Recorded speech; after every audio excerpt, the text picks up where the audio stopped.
The Art of Logical Thinking by William Walker Atkinson. Chapter 1. Reasoning. Reasoning is defined as the act, process, or art of exercising the faculty of reason, the act or faculty of employing reason in argument, argumentation, ratiocination, reasoning power, disputation, discussion, argumentation.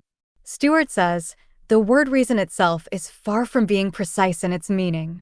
In common and popular discourse, it denotes that power by which we distinguish truth from falsehood and right from wrong, and by which we are enabled to combine means for the attainment of particular ends. By the employment of the reasoning faculties of the mind, we compare objects presented to the mind as percepts or concepts, taking up the raw materials of thought and weaving them into more complex and elaborate mental fabrics, which we call abstract and general ideas of truth. Brooks says, it is the thinking power of the mind, the faculty which gives us what has been called thought knowledge, in distinction from sense knowledge. It may be regarded as the mental architect among the faculties. It transforms the material furnished by the senses into new products, and thus builds up the temples of science and philosophy. The last-mentioned authority adds, its products are twofold: ideas and thoughts. An idea is a mental product which, when expressed in words, does not give a proposition. A thought is a mental product which embraces the relation of two or more ideas. The ideas of the understanding are of two general classes: abstract ideas and general ideas. The thoughts are also of two general classes, those pertaining to contingent truth and those pertaining to necessary truth. In contingent truth, we have facts or immediate judgments and general truths, including laws and causes, derived from particular facts. In necessary truth, we have axioms or self-evident truths, and the truths derived from them by reasoning, called theorems. In inviting you to consider the processes of reasoning, we are irresistibly reminded of the old story of one of Molière's plays, in which one of the characters expresses surprise on learning that he had been talking prose for 40 years without knowing it. As Jevons says in mentioning this, 99 people out of 100 might be equally surprised on hearing that they had been converting propositions, syllogizing, falling into paralogisms, framing hypotheses, and making classifications with genera and species. If asked whether they were logicians, they would probably answer no. They would be partly right, for I believe that a large number, even of educated persons, have no clear idea of what logic is. Yet, in a certain way, everyone must have been a logician since he began to speak. So, in asking you to consider the processes of reasoning, we are not assuming that you never have reasoned. On the contrary, we are fully aware that you, in connection with every other person, have reasoned all your mature life. That is not the question. While everyone reasons, the fact is equally true that the majority of persons reason incorrectly. Many persons reason along lines far from correct and scientific, and suffer therefore and thereby. Some writers have claimed that the majority of persons are incapable of even fairly correct reasoning, pointing to the absurd ideas entertained by the masses of people as a proof of the statement.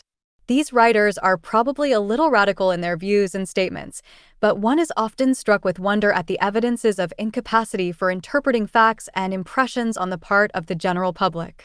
The masses of people accept the most absurd ideas as truth, providing they are gravely asserted by someone claiming authority. The most illogical ideas are accepted without dispute or examination, providing they are stated solemnly and authoritatively. Particularly in the respective fields of religion and politics do we find this blind acceptance of illogical ideas by the multitude. Mere assertion by the leaders seems sufficient for the multitude of followers to acquiesce. In order to reason correctly, it is not merely necessary to have a good intellect. An athlete may have the proper proportions, good framework, and symmetrical muscles, but he cannot expect to cope with others of his kind unless he has learned to develop those muscles and to use them to the best advantage. And, in the same way, the man who wishes to reason correctly must develop his intellectual faculties and must also learn the art of using them to the best advantage. Otherwise, he will waste his mental energy and will be placed at a disadvantage when confronted with a trained logician in argument or debate. One who has witnessed a debate or argument between two men equally strong intellectually, one of whom is a trained logician and the other lacking this advantage, will never forget the impression produced upon him by the unequal struggle. The conflict is like that of a powerful wrestler, untrained in the little tricks and turns of the science, in the various principles of applying force in a certain way at a certain time, at a certain place, with a trained and experienced wrestler. Or of a conflict between a muscular giant untrained in the art of boxing, when confronted with a trained and experienced exponent of the manly art. The result of any such conflict is assured in advance. Therefore, everyone should refuse to rest content without a knowledge of the art of reasoning correctly, for otherwise he places himself under a heavy handicap in the race for success and allows others, perhaps less well-equipped mentally, to have a decided advantage over him. Jevons says in this connection, to be a good logician is, however, far more valuable than to be a good athlete, because logic teaches us to reason well, and reasoning gives us knowledge, and knowledge, as Lord Bacon said, is power. As athletes, men cannot for a moment compare with horses or tigers or monkeys. Yet, with the power of knowledge, men tame horses and shoot tigers and despise monkeys. The weakest framework with the most logical mind will conquer in the end, because it is easy to foresee the future, to calculate the result of actions, to avoid mistakes which might be fatal, and to discover the means of doing things which seemed impossible. If such little creatures as ants had better brains than men, they would either destroy men or make them into slaves. It is true that we cannot use our eyes and ears without getting some kind of knowledge, and the brute animals can do the same. But what gives power is the deeper knowledge called science. People may see and hear and feel all their lives without really learning the nature of things they see. But reason is the mind's eye and enables us to see why things are and when and how events may be made to happen or not to happen. The logician endeavors to learn exactly what this reason is which makes the power of men. We all, as I have said, must reason well or ill, but logic is the science of reasoning and enables us to distinguish between the good reasoning which leads to truth and the bad reasoning which every day betrays people into error and misfortune. In this volume, we hope to be able to point out the methods and principles of correctly using the reasoning faculties of the mind in a plain, simple manner, devoid of useless technicalities and academic discussion. We shall adhere, in the main, to the principles established by the best of the authorities of the old school of psychology, blending the same with those advanced by the best authorities of the new psychology. No attempt to make of this book a school textbook shall be made, for our sole object and aim is to bring this important subject before the general public composed of people who have neither the time nor inclination to indulge in technical discussion nor academic hair-splitting, but who desire to understand the underlying working principles of the laws of reasoning. Chapter 2. The process of reasoning. The processes of reasoning may be said to comprise 4 general stages or steps as follows. Abstraction, by which is meant the process of drawing off and setting aside from an object, person or thing, a quality or attribute, and making of it a distinct object of thought. For instance, if I perceive in a lion the quality of strength, and am able to think of this quality abstractly and independently of the animal, if the term strength has an actual mental meaning to me, independent of the lion, then I have abstracted that quality. The thinking thereof is an act of abstraction, and the thought idea itself is an abstract idea. Some writers hold that these abstract ideas are realities, and not mere figments of fancy. As Brooks says, the rose dies, but my idea of its color and fragrance remains.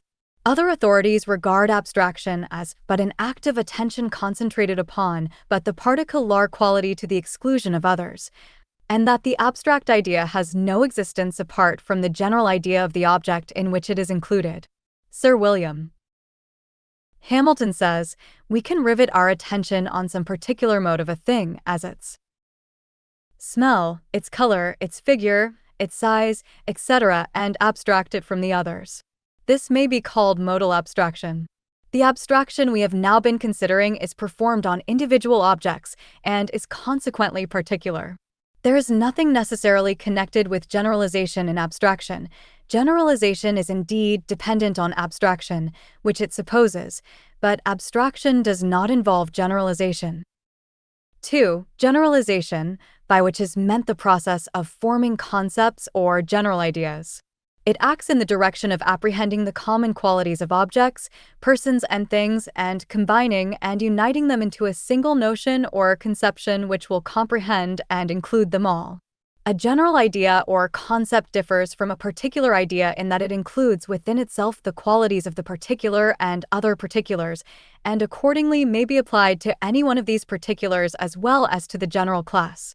For instance, one may have a particular idea of some particular horse, which applies only to that particular horse.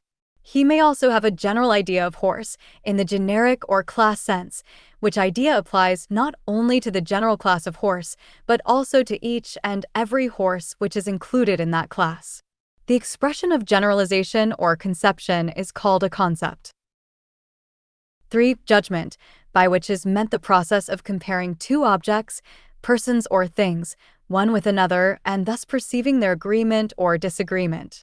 Thus we may compare the two concepts horse and animal, and perceiving a certain agreement between them we form the judgment that a horse is an animal, or comparing horse and cow, and perceiving their disagreement, we form the judgment a horse is not a cow. The expression of a judgment is called a proposition. 4. Reasoning, by which is meant the process of comparing two objects, persons or things, through their relation to a third object, person, or thing. Thus we may reason that all mammals are animals, b. that a horse is a mammal, c. that, therefore, a horse is an animal, the result of the reasoning being the statement that a horse is an animal. The most fundamental principle of reasoning, therefore, consists in the comparing of two objects of thought through and by means of their relation to a third object. The natural form of expression of this process of reasoning is called a syllogism. It will be seen that these four processes of reasoning necessitate the employment of the processes of analysis and synthesis, respectively. Analysis means a separating of an object of thought into its constituent parts, qualities, or relations. Synthesis means the combining of the qualities, parts, or relations of an object of thought into a composite whole. These two processes are found in all processes of reasoning. Abstraction is principally analytic, generalization or conception chiefly synthetic, judgment is either or both analytic or synthetic, reasoning is either a synthesis of particulars and induction, or an evolution of the particular from the general in deduction.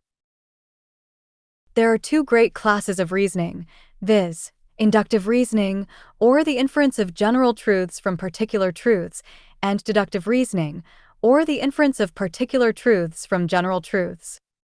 Inductive reasoning proceeds by discovering a general truth from particular truths.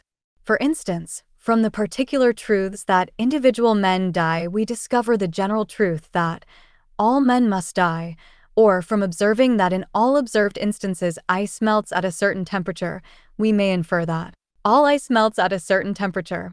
Inductive reasoning proceeds from the known to the unknown. It is essentially a synthetic process.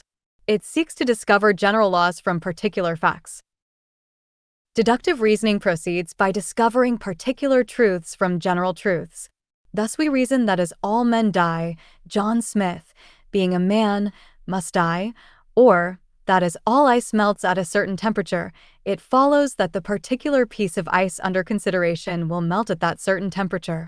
Deductive reasoning is therefore seen to be essentially an analytical process. Mill says of inductive reasoning, the inductive method of the ancients consisted in ascribing the character of general truths to all propositions which are true in all the instances of which we have knowledge. Bacon exposed the insufficiency of this method, and physical investigation has now far outgrown the Baconian conception. Induction, then, is that operation by which we infer that what we know to be true in a particular case or cases will be true in all cases which resemble the former in certain assignable respects. In other words, induction is the process by which we conclude that what is true of certain individuals of a class is true of the whole class, or that what is true at certain times will be true in similar circumstances at all times. Regarding deductive reasoning, our writer says, deductive reasoning is that process of reasoning by which we arrive at the necessary consequences, starting from admitted or established premises. Brooks says, the general truths from which we reason to particulars are derived from several distinct sources. Some are intuitive, as the axioms of mathematics or logic. Some of them are derived from induction. Some of them are merely hypothetical, as in the investigation of the physical sciences. Many of the hypotheses and theories of the physical sciences are used as general truth for deductive reasoning, as the theory of gravitation, the theory of light, etc. Reasoning from the theory of universal gravitation, Leverrier discovered the position of a new planet in the heavens before it had been discovered by human eyes.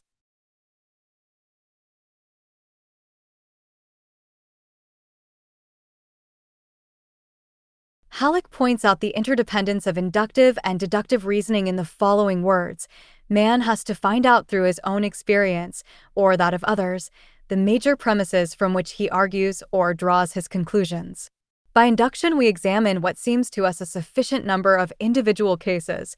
We then conclude that the rest of these cases, which we have not examined, will obey the same general laws. The premise, all cows chew the cud, was laid down after a certain number of cows had been examined. If we were to see a cow 20 years hence, we should expect that she chewed her cud. After induction has classified certain phenomena and thus given us a major premise, we proceed deductively to apply the inference to any new specimen that can be shown to belong to that class. The several steps of deductive reasoning shall now be considered in turn as we proceed. Chapter 3. The Concept.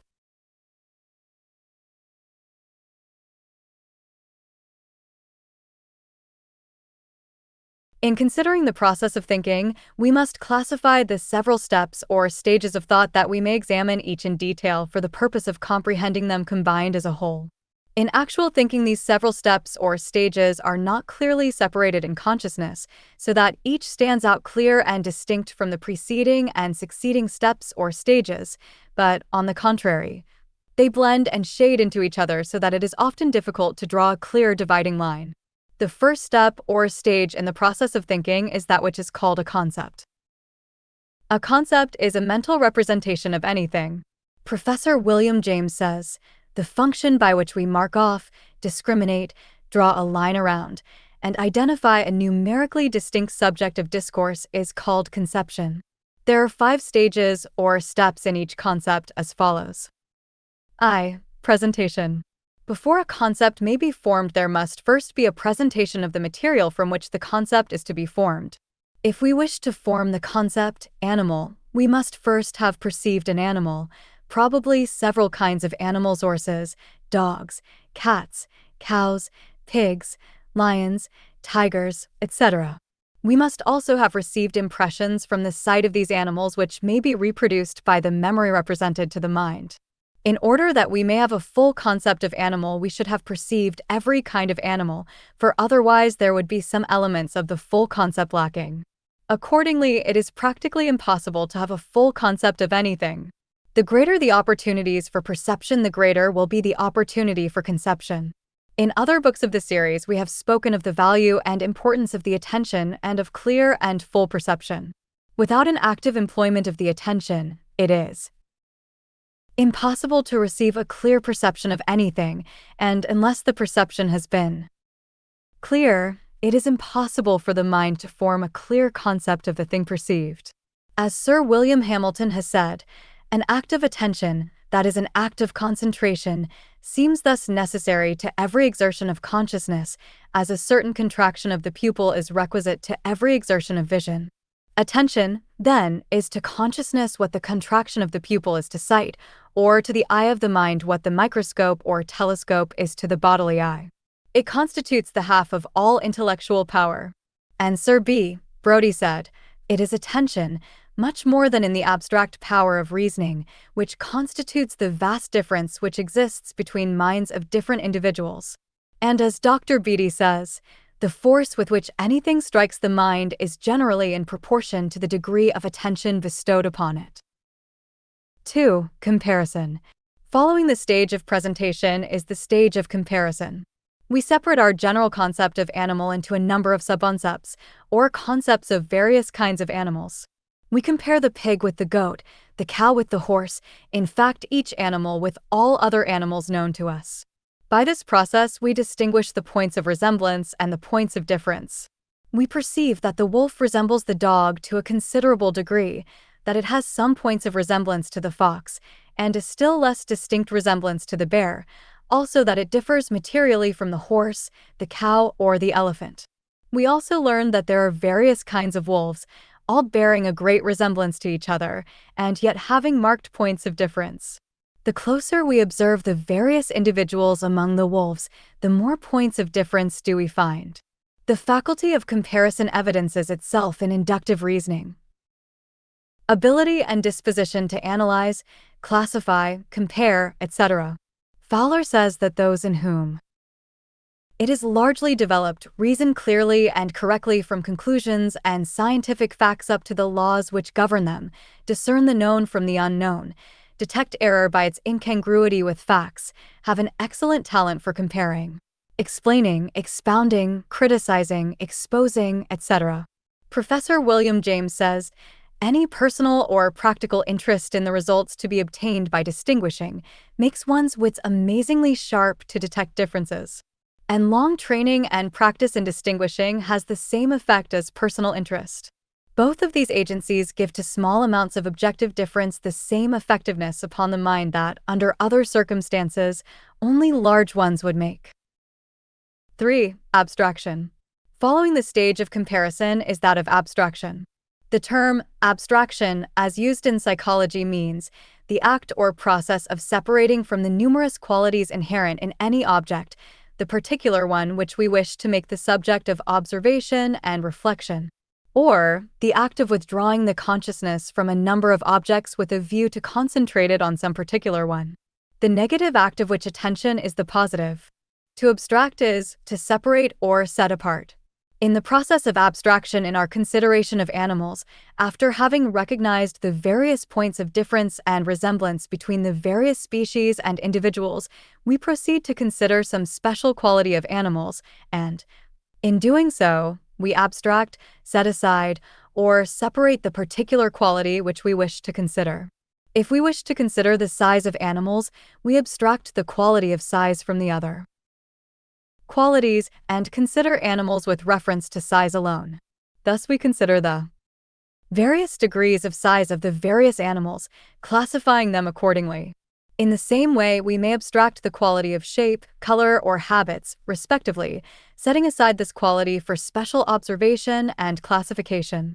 If we wish to study, examine, or consider certain qualities in a thing, we abstract that particular quality from the other qualities of the thing. Or we abstract the other qualities until nothing is left but the particular quality under consideration. In examining or considering a class or number of things, we first abstract the qualities possessed in common by the class or number of things, and also abstract or set aside the qualities not common to them. For instance, in considering classes of animals, we abstract the combined quality of milk-giving and pouch-possessing, which is possessed in common by a number of animals. Then we group these several animals in a class, which we name the marsupialia, of which the opossum and kangaroo are members. In these animals, the young are brought forth in an imperfect condition, undeveloped in size and condition, and are then kept in the pouch and nourished until they are able to care for themselves. Likewise, we may abstract the idea of the placenta, the appendage which connects the young unborn animal with the mother, and by means of which the fetus is nourished. The animals distinguished by this quality are grouped together as the placental mammals. The placental mammals are divided into various groups by an abstraction of qualities or class resemblance or difference, as follows: the edentata or toothless creatures, such as the sloths, anteaters, armadillos, etc., the sirenia, sonomed from their fancied resemblance to the fabled sirens, among which class are the sea cows, manatees, dugongs, etc., the cetacea or whale family, which, although fish-like in appearance, are really mammals, giving birth to living young which they nourish with breast milk, among which are the whales, porpoises, dolphins, etc. The ungulata, or hoofed animals, such as the horse, the tapir, the rhinoceros, the swine, the hippopotamus, the camel, the deer, the sheep, the cow, etc. The hyracoidea, having teeth. Resembling both the hoofed animals and the gnawing animals, of which the coney or rock rabbit is the principal example, the proboscidea, or trunked animals, which family is represented by the various families of elephants, the carnivora, or flesh-eaters, represented by various subfamilies and species, the rodentia or gnawers, the insectivora or insect feeders, the chiroptera or finger-winged, the lemuroidea or lemurs, having the general appearance of the monkey, but also the long bushy tail of the fox, the primates, including the monkeys, baboons, man-apes, gibbons, gorillas, chimpanzees, orangutans, and man. In all of these cases, you will see that each class or general family possesses a certain common quality which gives it its classification, and which quality is the subject of the abstraction in considering the particular group of animals. Further and closer abstraction divides these classes into subclasses. For instance, the family or class of the carnivora or flesh-eaters may be divided by further abstraction into the classes of seals, bears, weasels, wolves, dogs, lions, tigers, leopards, etc.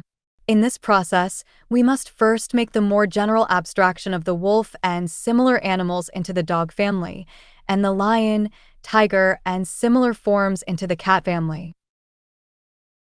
Halleck says of abstraction, in the process of abstraction, we draw our attention away from a mass of confusing details, unimportant at the time, and attend only to qualities common to the class. Abstraction is little else than centering the power of attention on some qualities to the exclusion of others. 4. Generalization. Arising from the stage of abstraction is the stage of generalization. Generalization is the act or process of generalizing or making general, bringing several objects agreeing in some point under a common or general name, head, or class, and extending from particulars to generals. Reducing or arranging in a genus, bringing a particular fact or series of facts into a relation with a wider circle of facts. As Bolingbroke says, the mind, therefore, makes its utmost endeavors to generalize its ideas, beginning early with such as are most familiar and coming in time to those which are less so. Under the head of abstraction, we have seen that through abstraction we may generalize the various species into the various families, and thus, in turn, into the various subfamilies. Following the same process, we may narrow down the subfamilies into species composed of various individuals, or into greater and still greater families or groups. Generalization is really the act of classification, or forming into classes all things having certain qualities or properties in common. The corollary is that all things in a certain generalized class must possess the particular quality or property common to the class. Thus we know that all animals in the class of the carnivora must eat flesh, and that all mammals possess breasts from which they feed their young. As Halleck says, we put all objects having like qualities into a certain genus or class. When the objects are in that class, we know that certain qualities will have a general application to them all. V. Denomination. Following closely upon the step of generalization or classification is the step of denomination. By denomination we mean the act of naming or designating by a name. A name is the symbol by which we think of a familiar thing without the necessity for making a distinct mental image upon each occasion of thought. Or, it may be considered as akin to a label affixed to a thing. As in the case of the algebraic symbols A, B, C, X, and Y, by the use of which we are able to make intricate calculations easily and rapidly. So may we use these word symbols much more readily than we could the lengthy descriptions, or even the mental images of the thing symbolized. It is much easier for us to think horse than it would be to think the full definition of that animal, or to think of it by recalling a mental picture of the horse each time we wish to think of it. Or, it is much better for us to be able to glance at a label on a package or bottle than to examine the contents in detail. As Hobbes says, a word taken at pleasure to serve for A mark which may raise in our minds a thought like to some thought we had before, and which, being pronounced to others, may be to them a sign of what thought the speaker had or had not before in his mind. Mill says, a name is a word or set of words serving the double purpose of a mark to recall to ourselves the likeness of a former thought and as a sign to make it known to others. Some philosophers regard names as symbols of our ideas of things, rather than of the things themselves. Others regard them as symbols of the things themselves. It will be seen that the value of a name depends materially upon the correct meaning and understanding regarding it possessed by the person using it. Chapter 4. The use of concepts. Having observed the several steps or stages of a concept, let us now consider the use and misuse of the latter. At first glance, it would appear difficult to misuse a concept, but a little consideration will show that people very commonly fall into error regarding their concepts. For instance, a child perceives a horse, a cow, or a sheep and hears its elders apply the term animal to it. This term is perfectly correct, although symbolizing only a very general classification or generalization. But the child, knowing nothing of the more limited and detailed classification, begins to generalize regarding the animal. To it, accordingly, an animal is identical with the dog or the cow, the sheep or the horse, as the case may be, and when the term is used, the child thinks that all animals are similar to the particular animal seen. Later on, when it hears the term animal applied to a totally different-looking creature, it thinks that a mistake has been made and a state of confusion occurs. Or, even when a term is applied within narrower limits, the same trouble occurs. The child may hear the term dog applied to a mastiff, and it accordingly forms a concept of dog identical with the qualities and attributes of the mastiff. Later, hearing this same term applied to a toy terrier, it becomes indignant and cries out that the latter is no dog, but is something entirely different. It is not until the child becomes acquainted with the fact that there are many kinds of creatures in the general category of dog that the latter term becomes fully understood and its appropriate concept is intelligently formed. Thus we see the importance of the step of presentation. In the same way, the child might imagine that because some particular man had red hair and long whiskers, all men were red-haired and long-whiskered. Such a child would always form the concept of man as a creature possessed of the personal qualities just mentioned. As a writer once said, readers of current French literature might imagine that all Englishmen were short, dumpy, red-cheeked, and irascible, and that all English women had great teeth and enormous feet. Also that readers of English literature might imagine that all Frenchmen were like monkeys, and all French women were sad coquettes. In the same way, many American young people believe that all Englishmen say, "Don't you know?" and all English women constantly ejaculate, "Fancy." Also that every Englishman wears a monocle. In the same way, the young English person, from reading the cheap novels of his own country, might well form the concept of all Americans as long-legged, chin-whiskered, and big-nosed, saying, "Vol, I want to know. I reckon, and do tell," while they tilted themselves back in a chair with their feet on the mantelpiece. The concept of a Western man, entertained by the average Eastern person who has never traveled further west than Buffalo, is equally amusing. In the same way, we have known Western people who formed a concept of Boston people as partaking of a steady and continuous diet of baked beans and studiously reading Browning and Emerson between these meals. Halleck says, "A certain Norwegian child 10 years old had the quality white firmly embedded in his concept man. Happening one day to see a Negro for the first time, the child refused to call him a man until the Negro's other qualities compelled the child to revise his concept and to eliminate whiteness. If that child should ever see an Indian or a Chinaman, the concept would undergo still further revision. A girl of 6, reared with an intemperate father and brothers, had the quality of drunkenness firmly fixed in her concept of man. A certain boy kept, until the age of 11, trustworthiness in his concept of man. Another boy, until late in his teens, thought that man was a creature who did wrong not from determination but from ignorance, that any man would change his course to the right path if he could but understand that he was going wrong. Happening one day to hear of a wealthy man who was neglecting to provide comforts for his aged mother in her last sickness, the boy concluded that the man did not know his mother's condition. When he informed the man, the boy was told to mind his own business. The same day he heard of some politicians who had intentionally cheated the city in letting a contract, and he immediately revised his concept. It must be borne in mind that most of our concepts are subject to change during our entire life, that at first they are made only in a tentative way. That experience may show us, at any time, that they have been erroneously formed, that we have abstracted too little or too much, made this class too wide or too narrow, or that here a quality must be added or there one taken away. Let us now consider the mental processes involved in the formation and use of a concept. We have first, as we have seen, the presentation of the crude material from which the concept must be formed. Our attention being attracted to or directed toward an object, we notice its qualities and properties. Then we begin a process of comparison of the object perceived or of our perception of it. We compare the object with other objects or ideas in our mind, noting similarities and differences and thereby leading towards classification with similar objects and opposed to similar ones. The greater the range of other objects previously perceived, the greater will be the number of relations established between the new object or idea and others.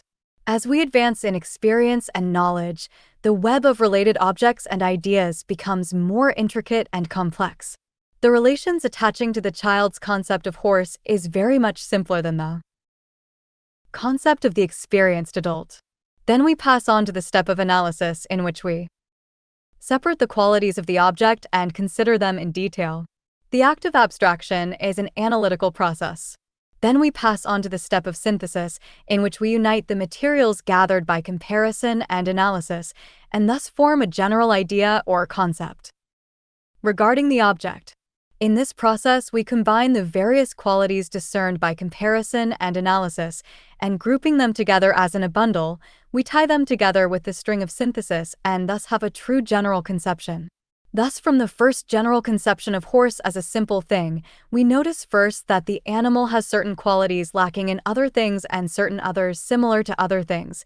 Then we analyze the various qualities of the horse, recognized through comparison, until we have a clear and distinct idea of the various parts, qualities, and properties of the horse.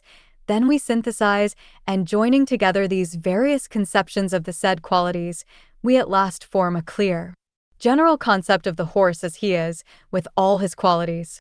Of course, if we later discover other qualities attached to the horse, we add these to our general synthesized concept. Our concept of horse is enlarged. Of course, these various steps in the formation and use of a concept are not realized as distinct acts in the consciousness, for the processes are largely instinctive and subconscious, particularly in the case of the experienced individual. The subconscious or habit mind usually attends to these details for us, except in instances in which we deliberately apply the will to the task, as in cases of close study, in which we take the process from the region of the involuntary and place it in the voluntary category. So closely related and blended are these various steps of the process that some authorities have disputed vigorously upon the question as to which of the two steps, comparison or analysis, precedes the other. Some have claimed that analysis must precede comparison, else how could one compare without having first analyzed the things to be compared? Others hold that comparison must precede analysis, else how could one note a quality unless he had his attention drawn to it by its resemblance to or difference from qualities in other objects. The truth seems to lie between the two ideas, for in some cases there seems to be a perception of some similarity or difference before any analysis or abstraction takes place, while in others there seems to be an analysis or abstraction before comparison is possible. In this book we have followed the arrangement favored by the latest authorities, but the question is still an open one to many minds. As we have seen, the general concept once having been formed, the mind proceeds to classify the concept with others having general qualities in common. And, likewise, it proceeds to generalize from the classification, assuming certain qualities in certain classes. Then we proceed to make still further generalizations and classifications on an ascending and widening scale, including seeming resemblances less marked, until finally we embrace the object with other objects in as large a class as possible as well as in as close and limited a subclass as possible. As Brooks says, generalization is an ascending process. The broader concept is regarded as higher than the narrower concept. A concept is considered higher than a percept. A general idea stands above a particular idea. We thus go up from particulars to generals, from percepts to concepts, from lower concepts to higher concepts. Beginning down with particular objects, we rise from them to the general idea of their class. Having formed a number of lower classes, we compare them as we did individuals and generalize them into higher classes. We perform the same process with these higher classes and thus proceed until we are at last arrested in the highest class, being. Having reached the pinnacle of generalization, we may descend the ladder by reversing the process through which we ascend. From this process of generalization or synthesis, we create from our simple concepts our general concepts. Some of the older authorities distinguished between these two classes by terming the former conceptions and reserving the term concepts for the general concepts. Brooks says of this, the products of generalization are general ideas called concepts. We have already discussed the method of forming conceptions and now consider the nature of the concept itself. A concept is a general idea. It is a general notion which has in it all that is common to its own class. It is a general scheme which embraces all the individuals of the class while it resembles in all respects none of its class. Thus my conception of a quadruped has in it all 4-foot animals, but it does not correspond in all respects to any particular animals. My conception of a triangle embraces all triangles, but does not agree in details with any particular triangle. The general conception cannot be made to fit exactly any particular object, but it teems with many particulars. These points may be illustrated with the concepts horse, bird, color, animal, etc. So we may begin to perceive the distinction and difference between a concept and a mental image. This distinction, and the fact that a concept cannot be imaged, is generally difficult for the beginner. It is important that one should have a clear and distinct understanding regarding this point, and so we shall consider it further in the following chapter. Chapter 5. Concepts and Images.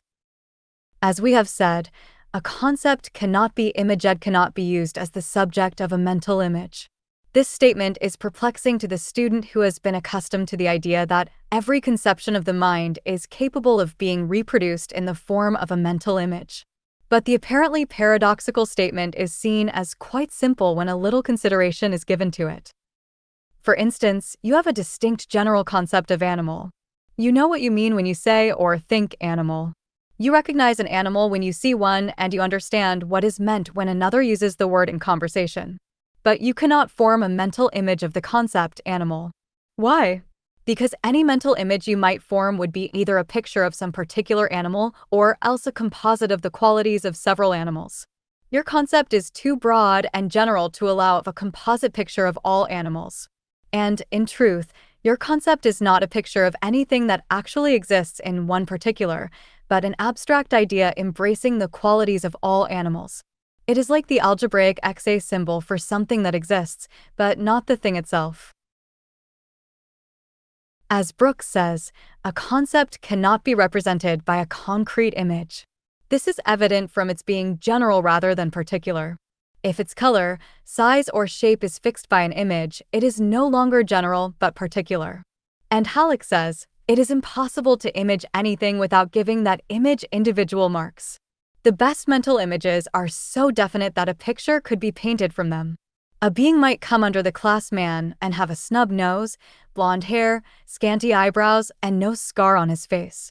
The presence of one of these individual peculiarities in the concept man would destroy it. If we form an image of an apple, it must be either of a yellow, red, green, or russet apple, either as large as a pippin or as small as a crabapple. A boy was asked what he thought of when apple was mentioned. He replied that he thought of a big, Dark red, apple with a bad spot on one side, near the top. That boy could image distinctly, but his power of forming concepts was still in its infancy.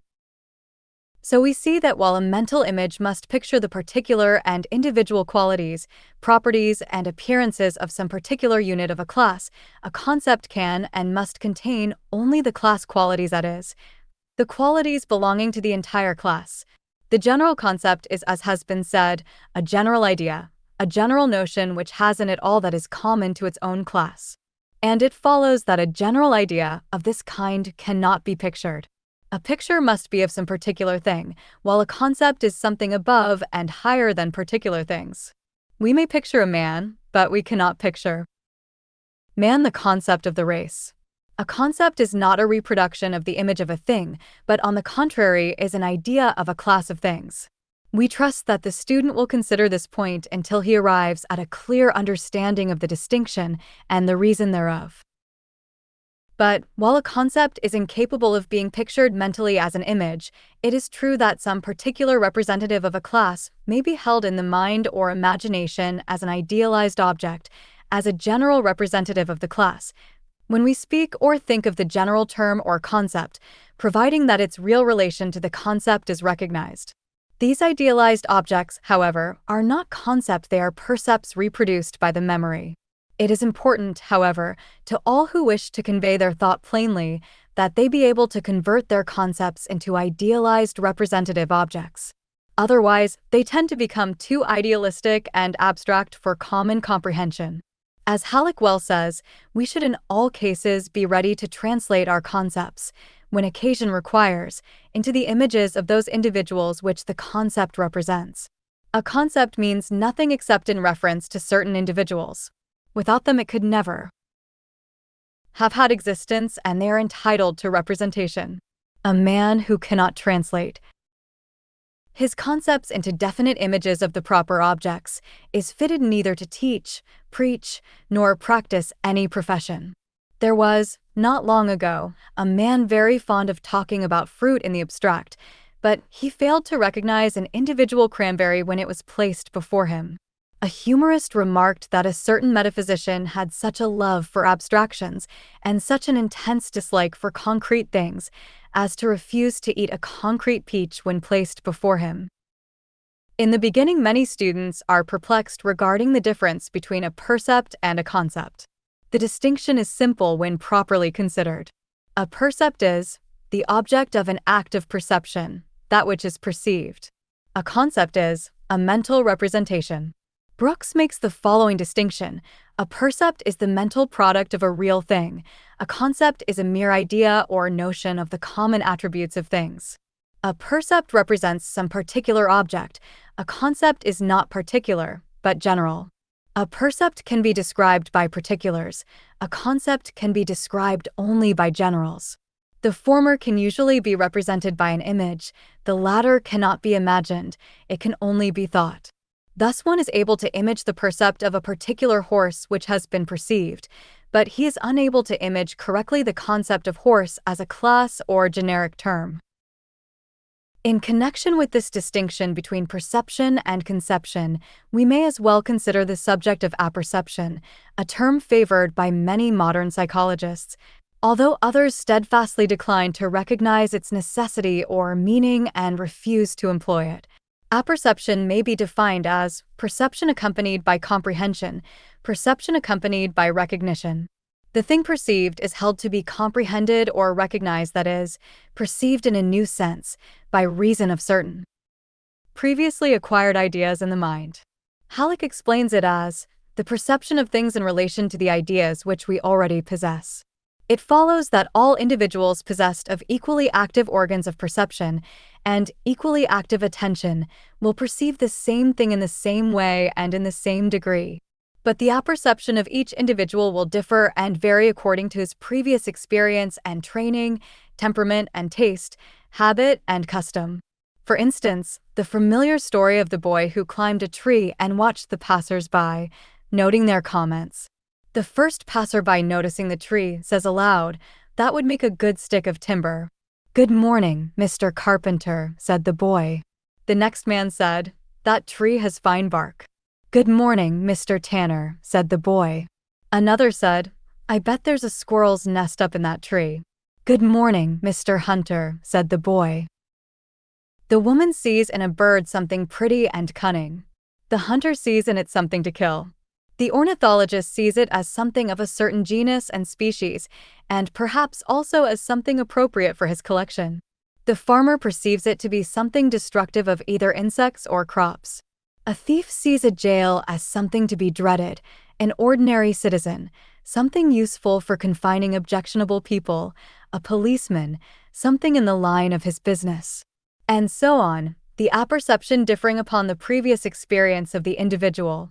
In the same way, the scientist sees in an animal or a rock many qualities of which the ordinary person is ignorant. Our training, experience, prejudices, etc., affect our apperception. And so, we see that in a measure our concepts are determined not only by our simple perceptions, but also materially by our apperceptions. We conceive things not only as they are apparent to our senses, but also as colored and influenced by our previous impressions and ideas. For this reason, we find widely varying concepts of the same things among different individuals. Only an absolute mind could form an absolute concept. Chapter 6. Terms. In logic, the words concept and term are practically identical, but in the popular usage of the terms there is a distinct difference. This difference is warranted if we depart from the theoretical phase of logic, for the word concept really denotes an idea in the mind, while the word term really denotes a word or name of an idea or concept, the symbol of the latter. In a previous chapter, we have seen that denomination, or the act of naming or designating by name, is the final step or stage in forming a concept. And it is a fact that the majority of the words in the languages of civilized people denote general ideas or concepts. As Brooks says, to give each individual or particular idea a name peculiar to itself would be impracticable and indeed impossible. The mind would soon become overwhelmed with its burden of names. Nearly all the ordinary words of our language are general rather than particular. The individuals distinguished by particular names, excepting persons and places, are comparatively few. Most objects are named only by common nouns. Nearly all of our verbs express general actions, our adjectives denote common qualities, and our adverbs designate classes of actions and qualities. There are very few words in the language, besides the names of persons and places, that do not express general ideas. In logic, the word term is employed to denote any word or words which constitute a concept. The word concept is employed strictly in the sense of a subject of thought, without reference to the words symbolizing it. The concept or subject of thought is the important element or fact, and the term denoting it is merely a convenient symbol of expression. It must be remembered that a term does not necessarily consist of but a single word, for often many words are employed to denote the concept, sometimes even an entire clause or phrase being found necessary for the current term. For the purpose of the consideration of the subjects to be treated upon in this book, we may agree that a term is the outward symbol of a concept, and that the concept is the idea expressed by the term. There are three general parts or phases of deductive logic, namely, terms, propositions, and syllogisms. Therefore, in considering terms, we are entering into a consideration of the first phase of deductive logic. Unless we have a correct understanding of terms, we cannot expect to understand the succeeding stages of deductive reasoning. As Jevons says, when we join terms together, we make a proposition. When we join propositions together, we make an argument or piece of reasoning. We should generally get nothing but nonsense if we were to put together any terms and any propositions and to suppose that we were reasoning. To produce a good argument, we must be careful to obey certain rules, which it is the purpose of logic to make known. But, in order to understand the matter perfectly, we ought first to learn exactly what a term is and how many kinds of terms there may be. We have next to learn the nature of a proposition and the different kinds of propositions. Afterwards, we shall learn how one proposition may by reasoning be drawn from other propositions in the kind of argument called the syllogism. Now, having seen that terms are the outward symbols or expression of concepts, and are the names of things which we join together in a proposition, let us proceed to consider the different kinds of terms, following the classifications adopted by the authorities. A term may contain any number of nouns, substantive or adjective, or it may contain but a single noun. Thus in tigers are ferocious, the first term is the single substantive tigers, the second term is the single adjective ferocious. And in the proposition, the King of England is the Emperor of India, there are two terms, each composed of two nouns, King of England being the first term and Emperor of India being the second term. The proposition, the Library of the British Museum is the greatest collection of books in the world, contains 15 words but only two terms, the first term being the Library of the British Museum, in which are two substantives, one adjective, two definite articles and one preposition, the SEC on term being the greatest collection of books in the world, which contains three substantives, one adjective, two articles and two prepositions. The above illustration is supplied by Jevons, who adds a logical term, then, may consist of any number of nouns, substantive or adjective with the articles, prepositions and conjunctions required to join them together. Still, it is only one term if it points out or makes us think of a single object or collection or class of objects. A substantive is the part of speech which expresses something that exists, either material or immaterial. The first classification of terms divides them into two general classes, viz., singular terms and general terms. A singular term is a term denoting a single object, person, or thing. Although denoting only a single object, person, or thing, it may be composed of several words, or it may be composed of but one word as in the case of a proper name, etc. The following are singular terms because they are terms denoting but a single object, person, or thing: Europe, Minnesota, Socrates, Shakespeare, the first man, the highest good, the first cause, the King of England, the British Museum, the Commissioner of Public Works, the main street of the city of New York. It will be noted that in all of the examples given, the singular term denotes a particular something, a specific thing, a something of which there is but one, and that one possesses particularity and individuality. As Hislop says, oneness of kind is not the only or distinctive feature of singular terms, but individuality or singularity, as representing a concrete individual whole. A general term is a term which applies, in the same sense, to each and every individual object, person, or thing in a number of objects, persons or things of the same kind, or to the entire class composed of such objects, persons, or things of the same kind. For instance, horse, man, biped, mammal, trees, figures, grain of sand, matter, etc. Hislop says, regarding general terms, in these instances the terms denote more than one object and apply to all of the same kind. Their meaning is important in the interpretation of what are called universal propositions. Another general classification of terms divides them into two respective classes, as follows: collective terms and distributive terms. Hislop says of this classification, this division is based upon the distinction between aggregate wholes of the same kind and class terms. It partly coincides with the division into singular and general terms, the latter always being distributive. A collective term is one which denotes an aggregate or collected whole of objects, persons, or things of the same or similar kind, which collective whole is considered as an individual, although composed of a totality of separate individual objects, persons or things. Thus the following terms: regiment, congregation, army, family, crowd, nation, company, battalion, class, congress, parliament, convention, etc. are collective terms because they denote collective, aggregate, or composite wholes, considered as an individual. A distributive term is a term which denotes each and every individual object, person, or thing in a given class. For example, are the terms man, quadruped, biped, mammal, book, diamond, tree.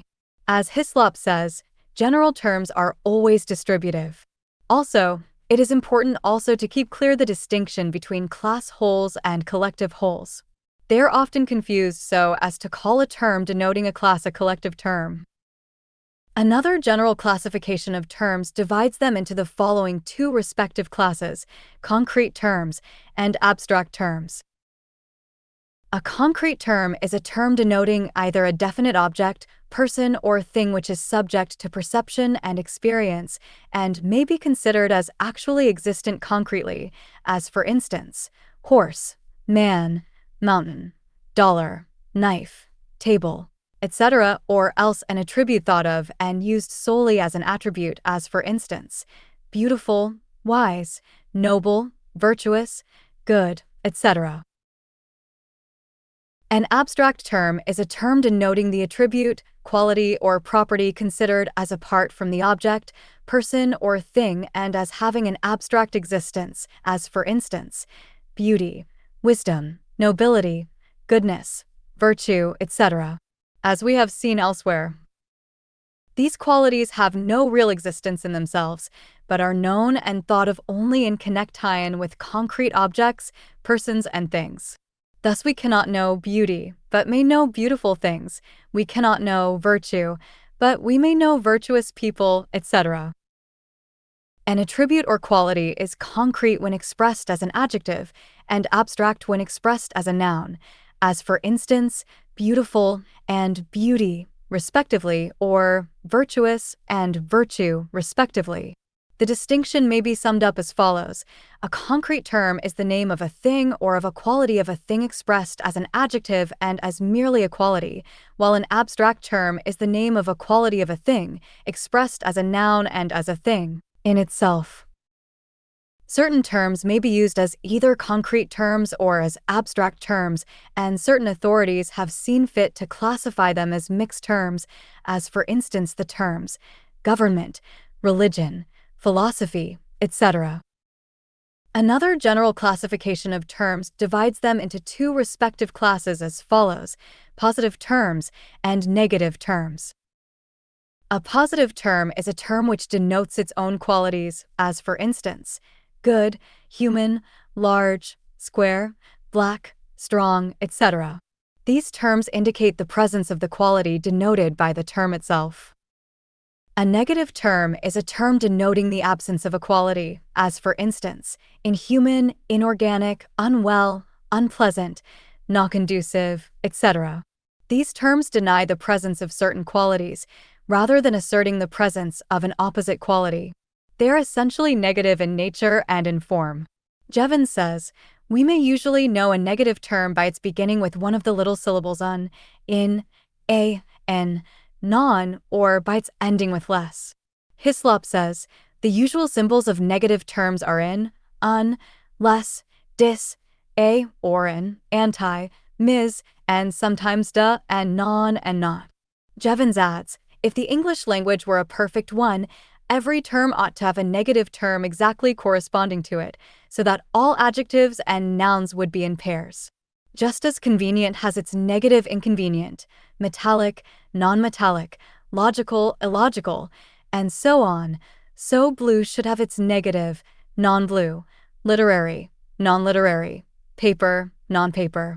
But many of these negative terms would be seldom or never used, and if we happen to want them, we can make them for the occasion by putting not or non before the positive term. Accordingly, we find in the dictionary only those negative terms which are much employed. The last named authority also says, sometimes the same word may seem to have two or even more distinct negatives. There is much difference between undressed and not dressed, that is, not an evening dress. Both seem to be negatives of dressed, but this is because the word has two distinct meanings. Some authorities insist upon closer and further classification, as for instance, in the case of what they call a privative term, denoting the absence of qualities once possessed by the object, person, or thing, as deaf, dead, blind, dark, etc. Hislop says that these terms are positive in form and negative in matter or meaning. Also in the case of what they call a negapositive term, denoting the presence of a positive quality expressed in a negative manner, as disagreeable, inhuman, invaluable, etc. These last-mentioned classes, however, are regarded by some as the result of carrying too far the tendency toward classification, and the two general classes, positive and negative, are thought sufficient for the purpose of the general student. The same objection applies to a classification occasionally made, i.e., that which is called an infinitated term, denoting a term the intent of which is to place in a distinct category every object, person, or thing, other than that expressed in the corresponding positive term. The intent of the term is to place the positive idea in one class and all else into a separate one. Examples of this class of terms are found in noti, not animal, not tree, unmoral, etc. Hislop says of these terms, they are not always, if ever, recognized as rhetorically elegant, but are valuable often to make clear the really negative or infinitatively negative nature of the idea in mind. Another general classification of terms divides them into two respective classes as follows: absolute terms and relative terms. An absolute term is a term denoting the presence of qualities intrinsic to the object and not depending upon any relation to any other object, as for instance, man, book, horse, gun, etc. These terms may be related to many other terms, but are not necessarily related to any other.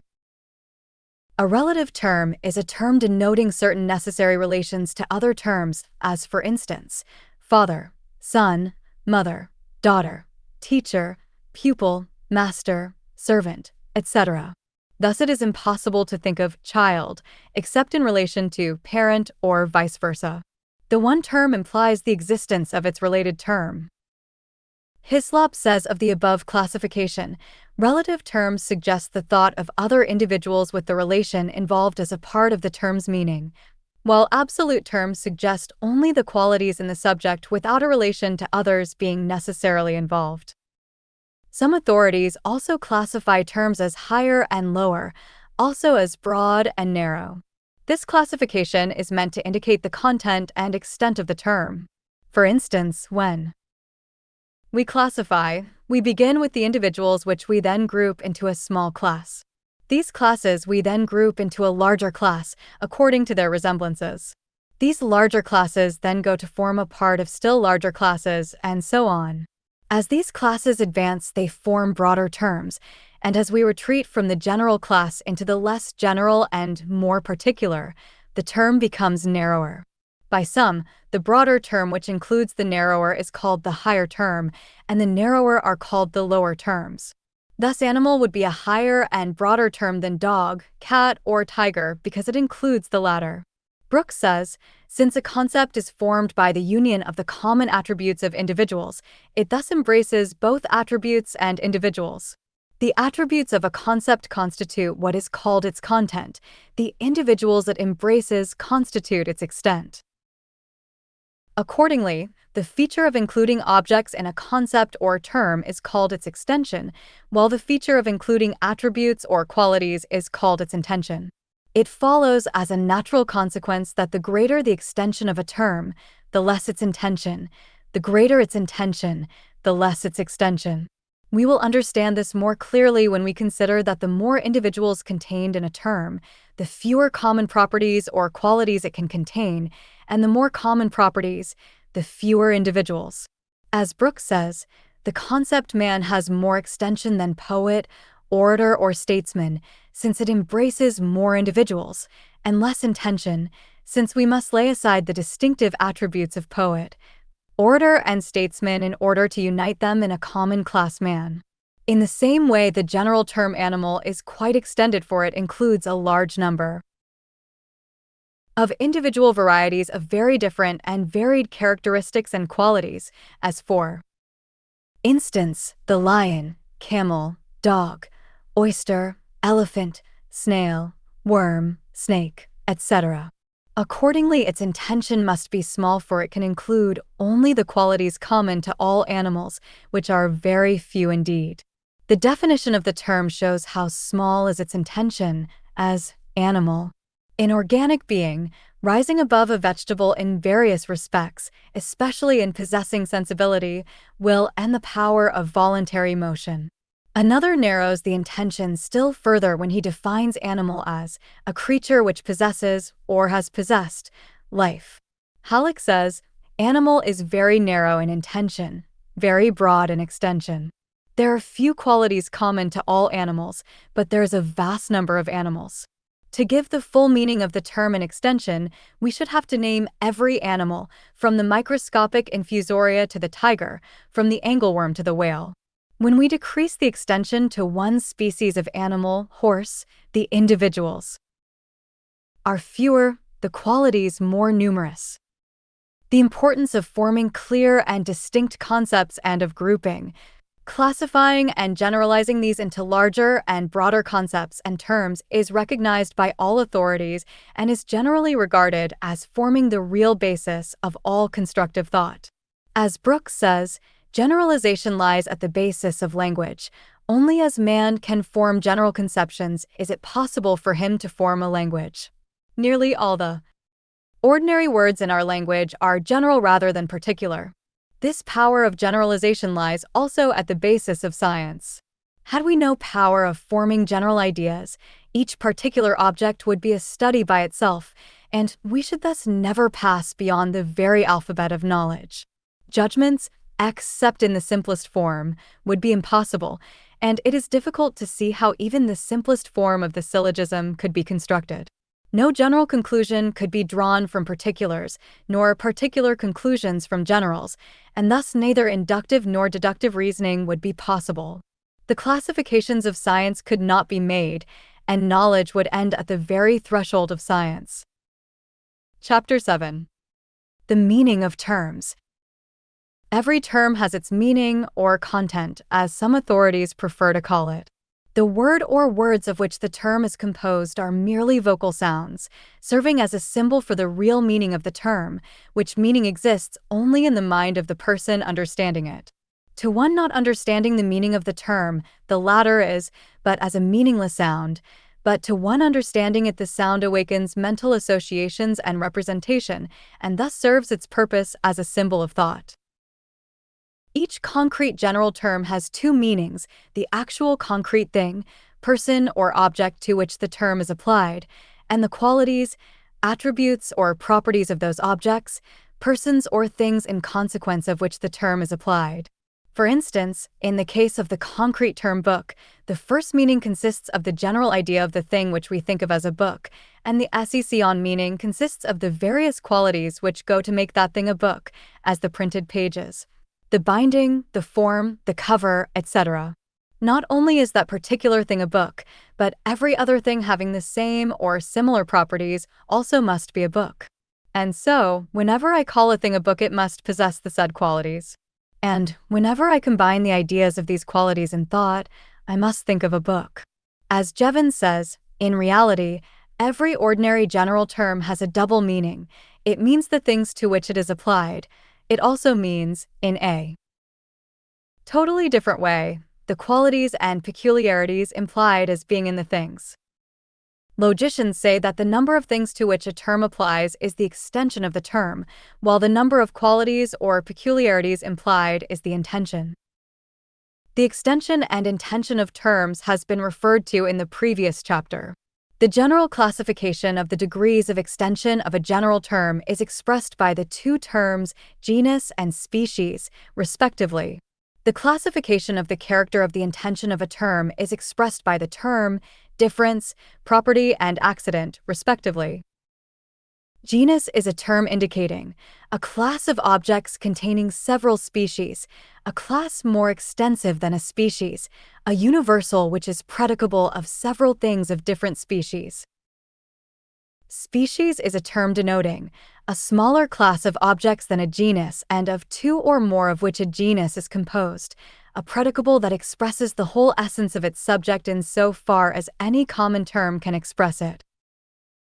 An authority says, the names species and genus are merely relative and the same common term may, in one case, be the species which is predicated of an individual, and in another case the individual of which a species is predicated. Thus the individual, George, belongs to the logical species man, while man is an individual of the logical species animal. Jevons says, it is desirable to have names by which to show that one class is contained in another, and accordingly we call the class which is divided into two or more smaller ones the genus, and the smaller ones into which it is divided the species. Animal is a genus of which man is a species, while man, in turn, is a genus of which Caucasian is a species, and Caucasian, in turn, becomes a genus of which Socrates becomes a species. The student must avoid confusing the logical meaning of the terms genus and species with the use of the same terms in natural history. Each class is a genus to the class below it in extension, and each class is a species to the class above it in extension. At the lowest extreme of the scale, we reach what is called the infimous species, which cannot be further subdivided, as for instance, Socrates, this lowest species must always be an individual object, person, or thing.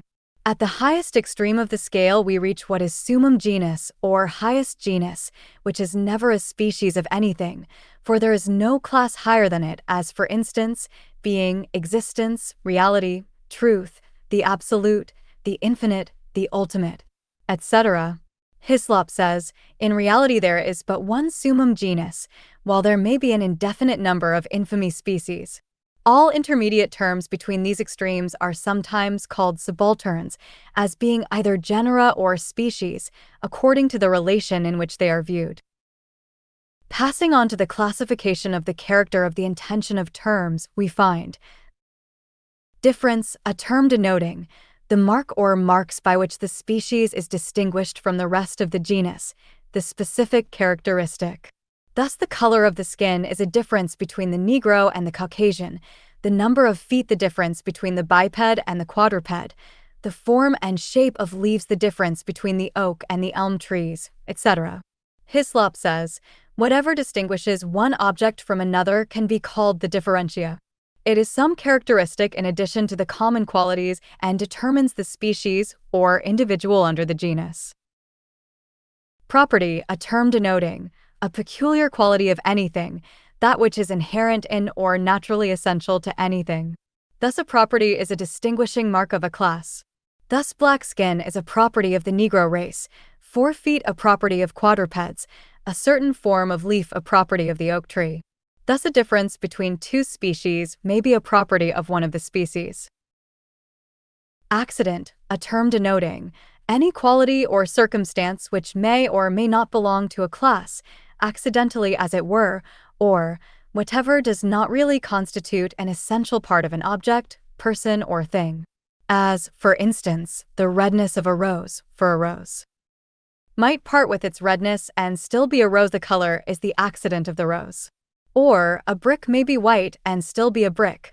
Although the majority of bricks are red, the redness or whiteness of the brick are its accidents and not its essential properties. Whately says, accidents in logic are of two kinds, separable and inseparable. If walking be the accident of a particular man, it is a separable one, for he would not cease to be that man though he stood still, while, on the contrary, if Spaniard is the accident connected with him, it is an inseparable one, since he never can cease to be, ethnologically considered, what he was born. Arising from the classification of the meaning or content of terms, we find the process termed definition. Definition is a term denoting an explanation of a word or term. In logic, the term is used to denote the process of analysis in which the properties and differences of a term are clearly stated. There are, of course, several kinds of definitions. For instance, there is what is called a real definition, which Whately defines as a definition which explains the nature of the thing by a particular name. There is also what is called a physical definition, which is a definition made by enumerating such parts as are actually separable, such as the hull, masts, etc. of a ship. Also a logical definition, which is a definition consisting of the genus and the difference. Thus, if a planet be defined as a wandering star, star is the genus, and wandering points out the difference between a planet and an ordinary star. An accidental definition is a definition of the accidental qualities of a thing. An essential definition is a definition of the essential properties and differences of an object, person, or thing. Crabbe discriminates between a definition and an explanation as follows. A definition is correct or precise. An explanation is general or ample. The definition of a word defines or limits the extent of its signification. It is the rule for the scholar in the use of any word. The explanation of a word may include both definition and illustration. The former admits of no more words than will include the leading features in the meaning of any term. The latter admits of an unlimited scope for diffuseness on the part of the explainer.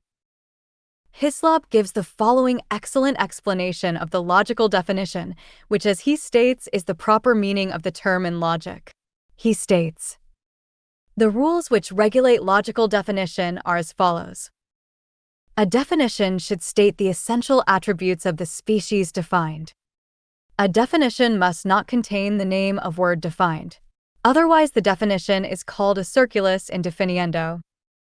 The definition must be exactly equivalent to the species defined. A definition should not be expressed in obscure, figurative, or ambiguous language. A definition must not be negative when it can be affirmative. A correct definition necessarily requires the manifestation of the two respective processes of analysis and synthesis. Analysis is a term denoting the separation of anything into its constituent elements, qualities, properties, and attributes. It is seen at once that in order to correctly define an object, person, or thing, it is first necessary to analyze the latter in order to perceive its essential and accidental properties or differences. Unless the qualities, properties, and attributes are clearly and fully perceived, we cannot properly define the object itself. Synthesis is a term denoting the act of joining or putting two or more things together. In logic, the method by composition, in opposition to the method of resolution or analysis. In stating a definition, we must necessarily join together the various essential qualities, properties, and attributes, which we have discovered by the process of analysis, and the synthesized combination, considered as a whole, is the definition of the object expressed by the term. Chapter 8. Judgments. The first step in the process of reasoning is that of conception or the forming of concepts. The second step is that of judgment, or the process of perceiving the agreement or disagreement of two conceptions.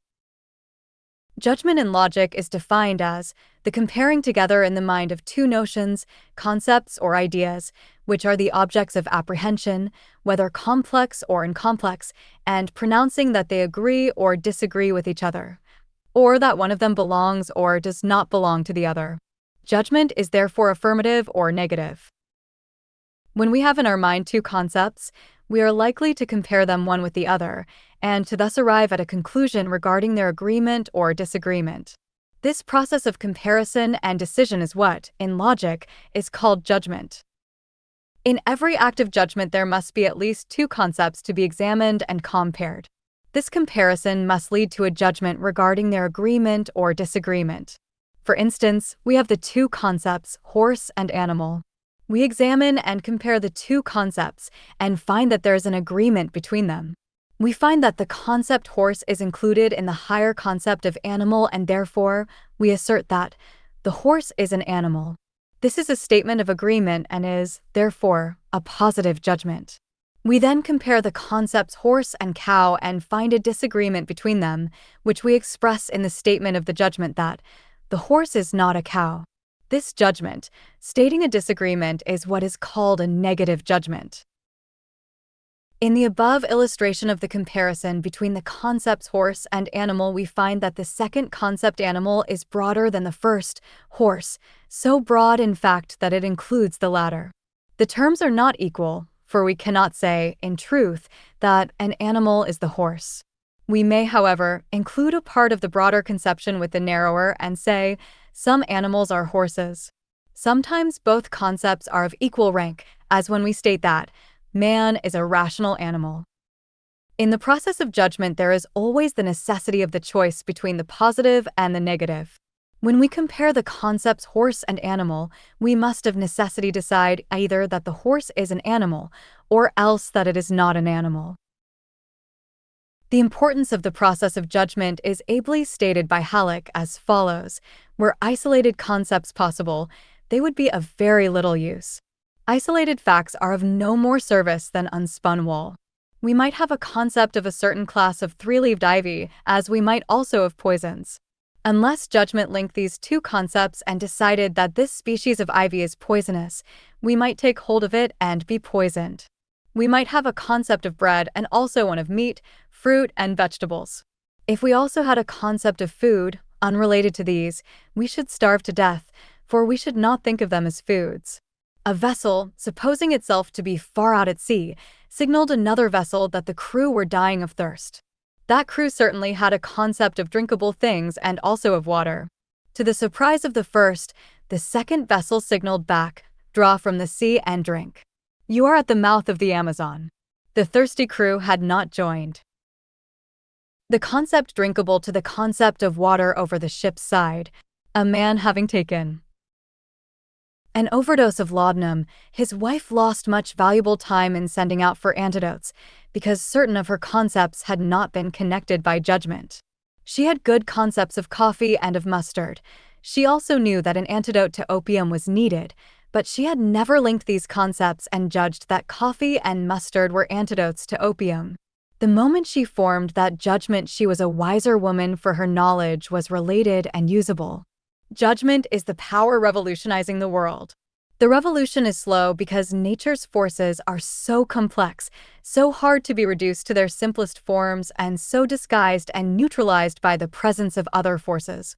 Fortunately, judgment is ever silently working and comparing things that, to past ages, have seemed dissimilar, and it is continually abstracting and leaving out of the field of view those qualities which have simply served to obscure the point at issue. Judgment may be both analytic or synthetic in its processes, and it may be neither. When we compare a narrow concept with a broader one, as a part with a whole, the process is synthetic or an active combination. When we compare a part of a concept with another concept, the process is analytic. When we compare concepts equal in rank or extent, the process is neither synthetic nor analytic. Thus, in the statement that a horse is an animal, the judgment is synthetic. In the statement that some animals are horses, the judgment is analytic. In the statement that a man is a rational animal, the judgment is neither analytic nor synthetic. Brooks says, in one sense, all judgments are synthetic. A judgment consists of the union of two ideas, and this uniting is a process of synthesis. This, however, is a superficial view of the process. Such a synthesis is a mere mechanical synthesis. Below this is a thought process which is sometimes analytic, sometimes synthetic, and sometimes neither analytic nor synthetic. The same authority states, the active mind described is what is known as logical judgment. Strictly speaking, however, every intelligent act of the mind is accompanied with a judgment. To know is to discriminate and, therefore, to judge. Every sensation or cognition involves a knowledge and so a judgment that it exists. The mind cannot think at all without judging. To think is to judge. Even in forming the notions which judgment compares, the mind judges. Every notion or concept implies a previous act of judgment to form it. In forming a concept, we compare the common attributes before we unite them, and comparison is judgment. It is thus true that every concept is a contracted judgment, every judgment an expanded concept. This kind of judgment, by which we affirm the existence of states of consciousness, discriminate qualities, distinguish percepts, and form concepts, is called primitive or psychological judgment. In logical judgment, there are two aspects, i.e., judgment by extension and judgment by intention. When we compare the two concepts horse and animal, we find that the concept horse is contained in the concept animal, and the judgment that a horse is an animal may be considered as a judgment by extension. In the same comparison, we see that the concept horse contains the quality of animality, and in attributing this quality to the horse, we may also say, The horse is an animal, which judgment may be considered as a judgment by intention. Brooks says, both views of judgment are correct. The mind may reach its judgment either by extension or by intention. The method by extension is usually the more natural. When a judgment is expressed in words, it is called a proposition. There is some confusion regarding the two terms, some holding that a judgment and a proposition are identical, and that the term proposition may be properly used to indicate the judgment itself. But the authorities who seek for clearness of expression and thought now generally hold that a proposition is a judgment expressed in words. In the next chapter, in which we consider propositions, we shall enter into a more extended consideration of the subject of judgments as expressed in propositions, which consideration we omit at this point in order to avoid repetition. Just as the respective subjects of concepts and terms necessarily blend into each other, so do the respective subjects of judgments and propositions. In each case, too, there is the element of the mental process on the one hand and the verbal expression of it on the other hand. It will be well to keep this fact in mind. Chapter 9. Propositions. We have seen that the first step of deductive reasoning is that which we call concepts. The second step is that which we call propositions. In logic, a proposition is a sentence or part of a sentence affirming or denying a connection between the terms, limited to express assertions rather than extended to questions and commands. Hislop defines a proposition as any affirmation or denial of an agreement between two conceptions. Examples of propositions are found in the following sentences: the rose is a flower, a horse is an animal, Chicago is a city, all of which are affirmations of agreement between the two terms involved. Also in a horse is not a zebra, pinks are not roses, the whale is not a fish, etc., which are denials of agreement between the terms. The parts of a proposition are the subject, or that of which something is affirmed or denied, the predicate, or the something which is affirmed or denied regarding the subject, and the copula, or the verb serving as a link between the subject and the predicate. In the proposition, man is an animal, the term man is the subject, the term an animal is the predicate, and the word is the copula. The copula is always some form of the verb to be, in the present tense indicative, in an affirmative proposition, and the same with the negative particle affixed, in a negative proposition.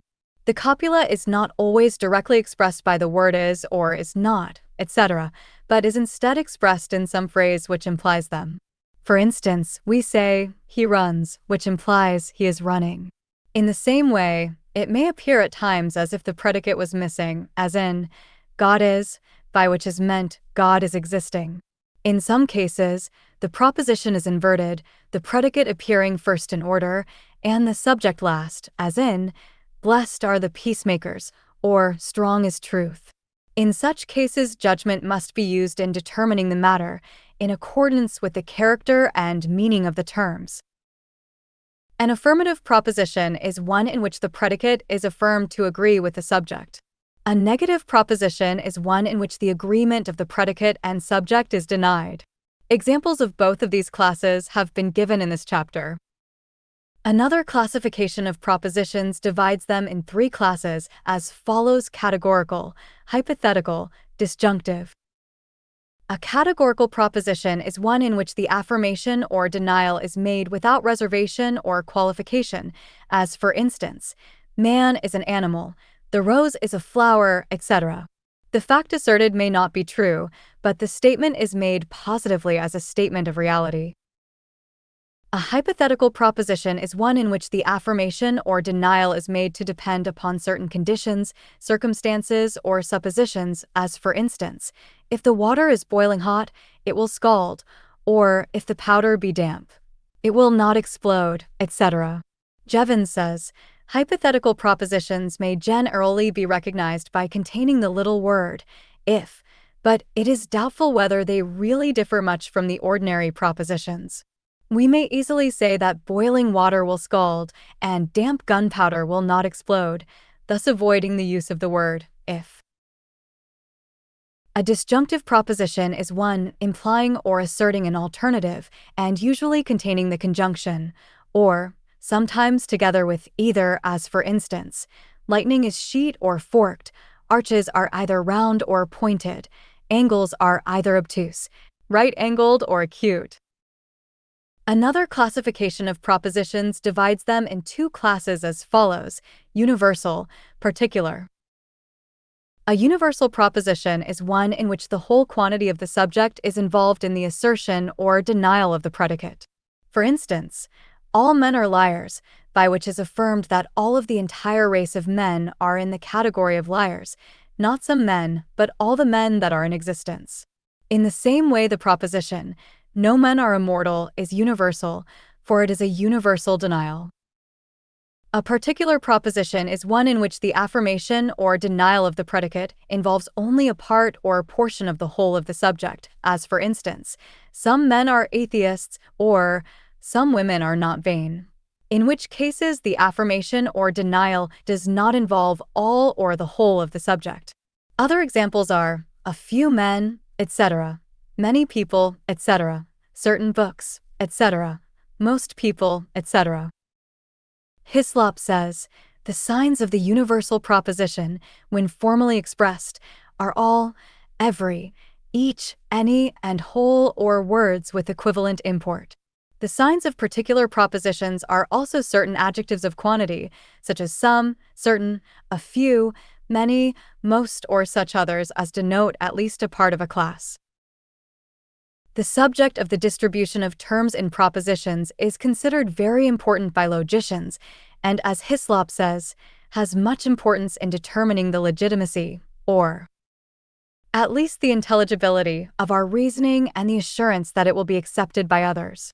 Some authorities favor the term qualification of the terms of propositions, but the established usage favors the term distribution. The definition of the logical term, distribution, is the distinguishing of a universal whole into its several kinds of species, the employment of a term to its fullest extent, the application of a term to its fullest extent, so as to include all significations or applications. A term of a proposition is distributed when it is employed in its fullest sense, that is to say, when it is employed so as to apply to each and every object, person, or thing included under it. Thus, in the proposition, all horses are animals, the term horses is distributed, and in the proposition, some horses are thoroughbreds, the term horses is not distributed. Both of these examples relate to the distribution of the subject of the proposition. But the predicate of a proposition also may or may not be distributed.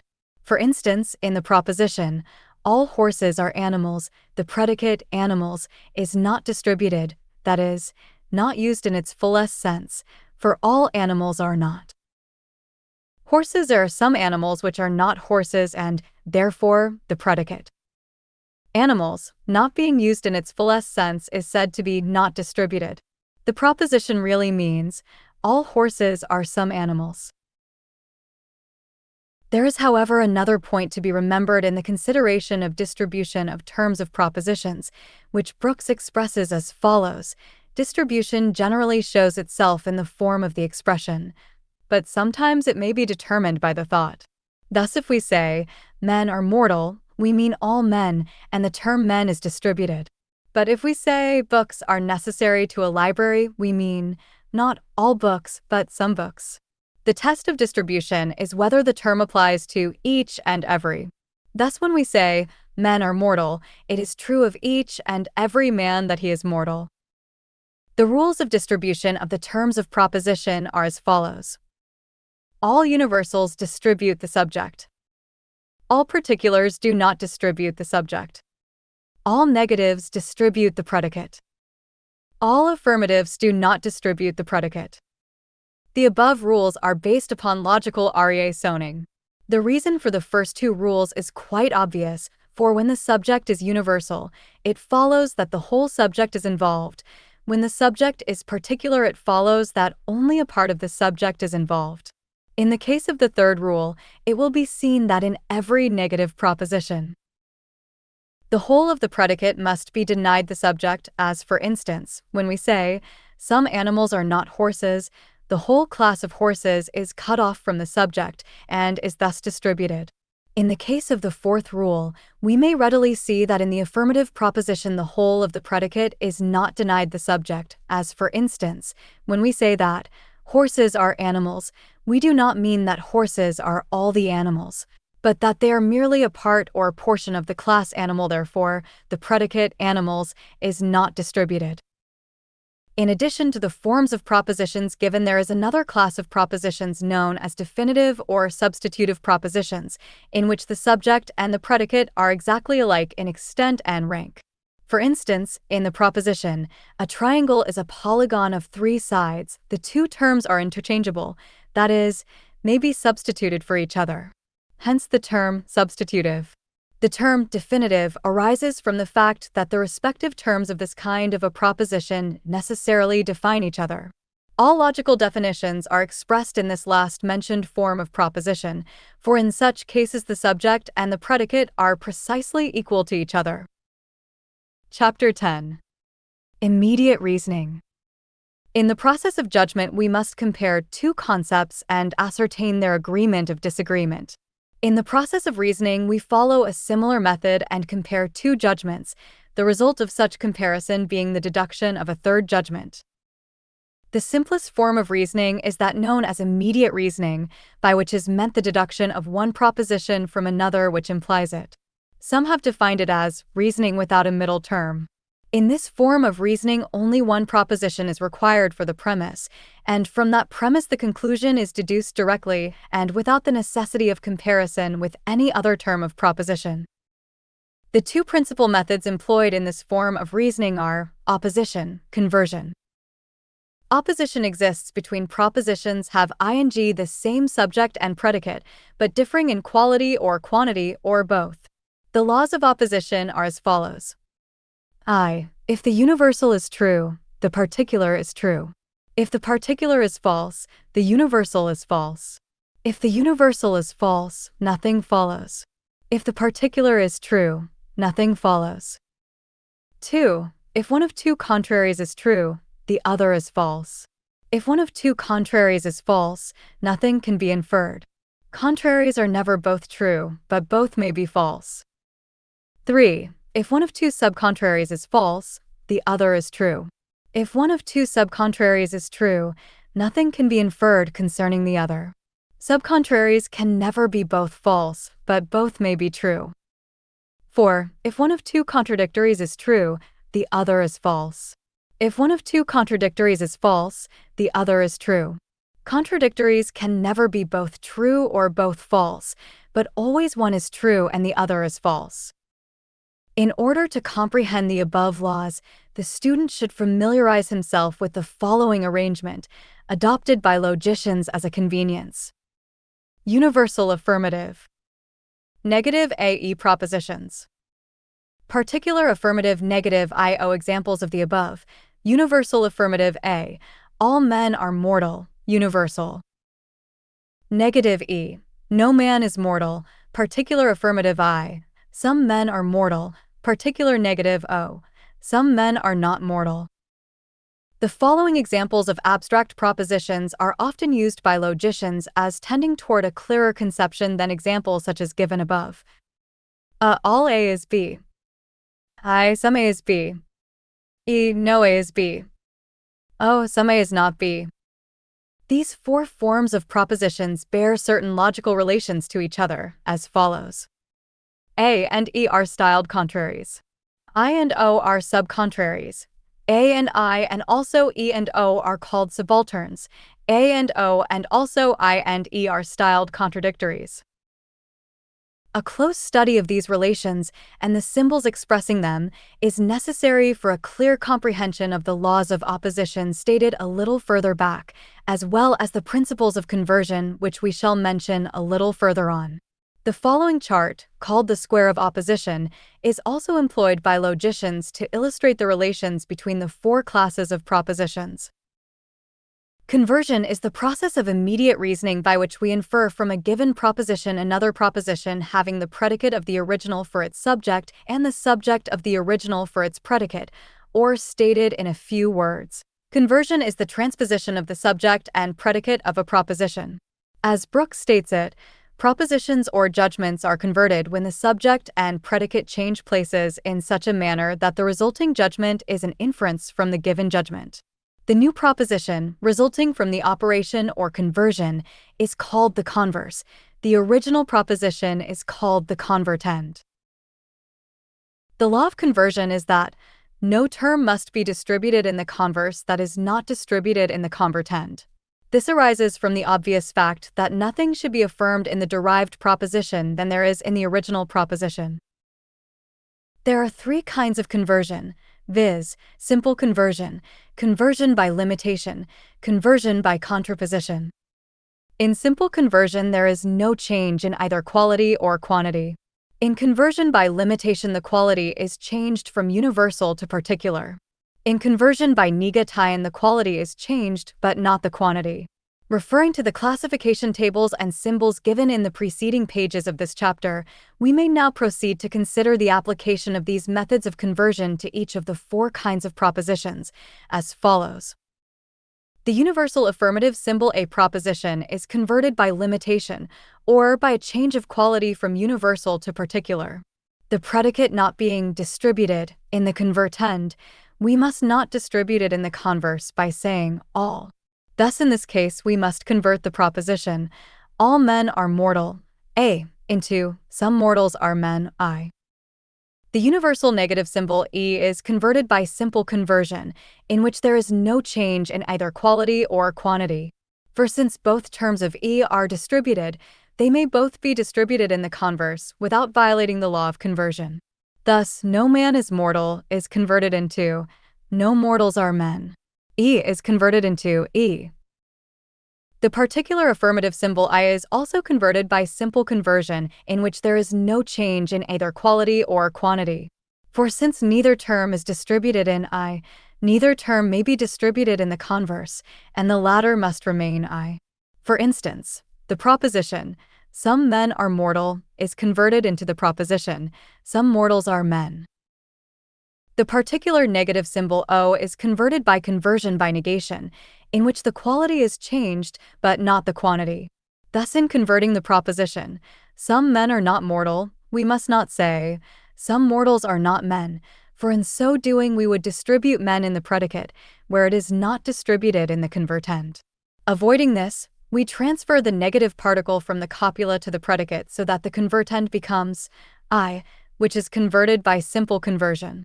Thus we transfer some men are not mortal into some men are not mortal, from which we easily convert by simple conversion the proposition, some not mortals are men. It will be well for students, at this point, to consider the three following fundamental laws of thought as laid down by the authorities, which are as follows. The law of identity, which states that the same quality or thing is always the same quality or thing, no matter how different the conditions in which it occurs. The law of contradiction, which states that no thing can at the same time and place both be and not be. The law of excluded middle, which states that everything must either be or not be, there is no other alternative or middle course. Of these laws, Professor Jevons, a noted authority, says, students are seldom able to see at first their full meaning and importance. All arguments may be explained when these self-evident laws are granted, and it is not too much to say that the whole of logic will be plain to those who will constantly use these laws as the key. Chapter 11. Inductive reasoning. Inductive reasoning, as we have said, is the process of discovering general truth from particular truths, or inferring general laws from particular facts. Thus, from the experience of the individual and the race regarding the particular truth that each and every man under observation has been observed to die sooner or later, it is inferred that all men die, and hence, the induction of the general truth that all men must die. Or, as from experience we know that the various kinds of metals expand when subjected to heat, we infer that all metals are subject to this law, and that consequently we may arrive by inductive reasoning at the conclusion that all metals expand when subjected to heat. It will be noticed that the conclusion arrived at in this way by inductive reasoning forms the fundamental premise in the process of deductive reasoning. As we have seen elsewhere, the two processes, inductive and deductive raisonning, respectively, are interdependent, resting upon one another. Jevons says of inductive reasoning, in deductive reasoning, we inquire how we may gather the truth contained in some propositions called premises and put into another proposition called the conclusion. We have not yet undertaken to find out how we can learn what propositions really are true, but only what propositions are true when other ones are true. All the acts of reasoning yet considered would be called deductive because we deduce, or lead down the truth from premises to conclusion. It is an exceedingly important thing to understand deductive inference correctly, but it might seem to be still more important to understand inductive inference, by which we gather the truth of general propositions from facts observed as happening in the world around us. Halleck says, man has to find out through his own experience, or that of others, the major premises from which he argues or draws his conclusions. By induction we examine what seems to us a sufficient number of individual cases. We then conclude that the rest of these cases, which we have not examined, will obey the same general law. Only after general laws have been laid down, after objects have been classified, after major premises have been formed, can deduction be employed. Strange as may now appear, it is a fact that until a comparatively recent period in the history of man, it was held by philosophers that the only way to arrive at all knowledge was by means of deductive reasoning, by the use of the syllogism. The influence of Aristotle was great, and men preferred to pursue artificial and complicated methods of deductive reasoning, rather than to reach the truth by obtaining the facts from nature herself at first hand, and then inferring general principle from the facts so gathered. The rise of modern scientific methods of reasoning, along the lines of inductive inference, dates from about. Roger Bacon was one of the first to teach that we must arrive at scientific truth by a process of observation and experimentation on the natural objects to be found on all sides. He made many discoveries by following this process. He was ably seconded by Galileo, who lived some 300 years later, and who also taught that many great general truths might be gained by careful observation and intelligent inference. Lord Francis Bacon, who lived about the same time as Galileo, presented in his Novum Organum many excellent observations and facts regarding the process of inductive reasoning and scientific thought. As Jevons says, inductive logic inquires by what manner of reasoning we can gather the laws of nature from the facts and events observed. Such reasoning is called induction or inductive inquiry, and as it has actually been practiced by all the great discoverers in science, it consists in 4 steps. The 4 steps in inductive reasoning, as stated by Jevons, are as follows. First step, preliminary observation. Second step, the making of hypotheses. Third step, deductive reasoning. Fourth step, verification. It will be seen that the process of inductive reasoning is essentially a synthetic process because it operates in the direction of combining and uniting particular facts or truths into general truths or laws which comprehend, embrace, and include them all. As Brooks says, the particular facts are united by the mind into the general law. The general law embraces the particular facts and binds them together into a unity of principle and thought. Induction is thus a process of thought from the parts to the Julia synthetic process. It will also be seen that the process of inductive reasoning is essentially an ascending process because it ascends from particular facts to general laws, particular truths to universal truths, from the lower to the higher, the narrower to the broader, the smaller to the greater. Brooks says of inductive reasoning, the relation of induction to deduction will be clearly seen. Induction and deduction are the converse, the opposites of each other. Deduction derives a particular truth from a general truth. Induction derives a general truth from particular truths. This antithesis appears in every particular. Deduction goes from generals to particulars. Induction goes from particulars to generals. Deduction is an analytic process. Induction is a synthetic process. Deduction is a descending process. It goes from the higher truth to the lower truth. Induction is an ascending process. It goes from the lower truth to the higher. They differ also in that deduction may be applied to necessary truths, while induction is mainly restricted to contingent truths. Hislop says, there have been several ways of defining this process. It has been usual to contrast it with deduction. Now, deduction is often said to be reasoning from general to particular truths, from the containing to the contained truth, or from cause to effect.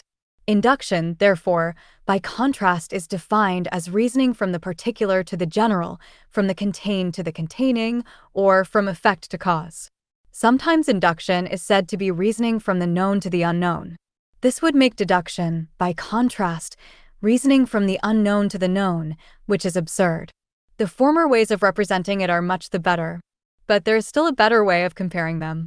Deduction is reasoning in which the conclusion is contained in the premises. This is a ground for its certitude, and we commit a fallacy whenever we go beyond the premises as shown by the laws of the distribution of terms. In contrast with this, then, we may call inductive reasoning the process by which we go beyond the premises in the conclusion. The process here is to start from given facts and to infer some other probable facts more general or connected with them. In this we see the process of going beyond the premises. There are, of course, certain conditions which regulate the legitimacy of the procedure, just as there are conditions determining deduction. They are that the conclusion shall represent the same general kind as the premises, with a possibility of accidental differences. But it goes beyond the premises in so far as known facts are concerned. The following example may give you a clearer idea of the processes of inductive reasoning. First step: preliminary observation. Example: we notice that all the particular magnets which have come under our observation attract iron. Our mental record of the phenomena may be stated as A, B, C, D, E, F, G, etc., and also X, Y, and Z, all of which are magnets, in all observed instances and at all observed times, attract iron. Second step: the making of hypotheses. Example: upon the basis of the observations and experiments, as above stated, and applying the axiom of inductive reasoning, that what is true of the many is true of the whole, we feel justified in forming a hypothesis or inference of a general law or truth, applying the facts of the particulars to the general, whole, or universal. Thus, all magnets attract iron. Third step: deductive reasoning. Example: picking up a magnet regarding which we have had no experience and upon which we have made no experiments, we reason by the syllogism, as follows: all magnets attract iron. This thing is a magnet, therefore this thing will attract iron. In this we apply the axiom of deductive reasoning: whatever is true of the whole is true of the parts. Fourth step: verification. Example: we then proceed to test the hypothesis upon the particular magnet, so as to ascertain whether or not it agrees with the particular facts. If the magnet does not attract iron, we know that either our hypothesis is wrong and that some magnets do not attract iron, or else that our judgment regarding that particular thing, being a magnet, is at fault and that it is not a magnet. In either case, further examination, observation, and experiment is necessary. In case the particular magnet does attract iron, we feel that we have verified our hypothesis and our judgment. Chapter 12. Reasoning by induction. The term induction, in its logical usage, is defined as follows: the process of investigating and collecting facts, and b. the deducing of an inference from these facts. Also see sometimes loosely used in the sense of an inference from observed facts. Mill says, induction, then, is that operation of the mind, by which we infer that what we know to be true in a particular case or cases will be true in all cases which resemble the former in certain assignable respects. In other words, induction is the process by which we conclude that what is true of certain individuals of a class is true of the whole class, or that what is true at certain times will be true in similar circumstances at all times. The basis of induction is the axiom that what is true of the many is true of the whole. Esser, a well-known authority, states this axiom in rather more complicated form as follows: that which belongs or does not belong to many things of the same kind, belongs or does not belong to all things of the same kind. This basic axiom of induction rests upon the conviction that nature's laws and manifestations are regular, orderly, and uniform. If we assume that nature does not manifest these qualities, then the axiom must fall, and all inductive reason must be fallacious. As Brooks well says, induction has been compared to a ladder upon which we ascend from facts to laws. This ladder cannot stand unless it has something to rest upon, and this something is our faith in the constancy of nature's laws. Some authorities have held that this perception of the uniformity of nature's laws is in the nature of an intuitive truth or an inherent law of our intelligence. Others hold that it is in itself an inductive truth, arrived at by experience and observation at a very early age. We are held to have noticed the uniformity in natural phenomena and almost instinctively infer that this uniformity is continuous and universal. The authorities assume the existence of two kinds of induction, namely, perfect induction and imperfect induction. Other, but similar, terms are employed by different authorities to designate these two classes. Perfect induction necessitates a knowledge of all the particulars forming a class, that is, all the individual objects, persons, things, or facts comprising a class must be known and enumerated in this form of induction.